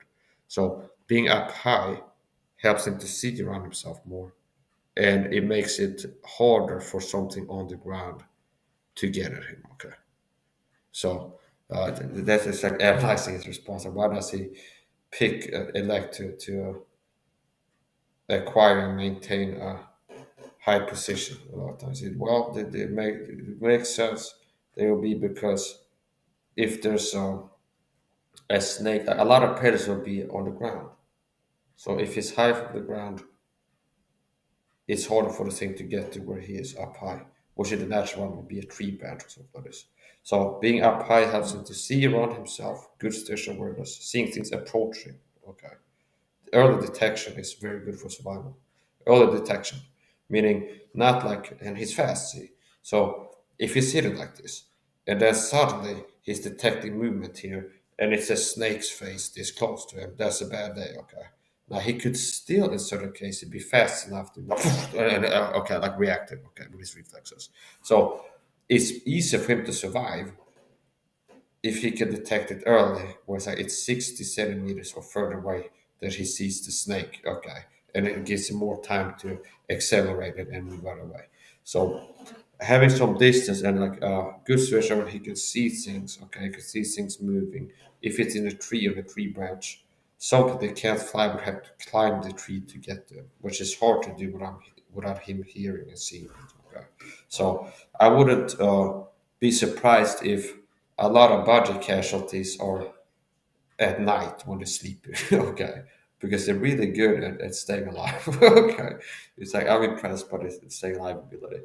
Okay, now I wouldn't be surprised if like in the wild there are a lot of bodies die at night, where like the flock lands in like a tree or something like this. That's the thing too. A pluribus unum. Out of many individual bodies together, one great defense against predators. So if you have several bodies in a tree, if there's one body, it's all this one body to hear a sound of something moving towards the tree or seeing it. Now, if you have like 100 bodies covering every angle, all that's required is that one body detects a threat, and he will let out all possible bodies fly away, and then the other ones will follow. So that's also part. So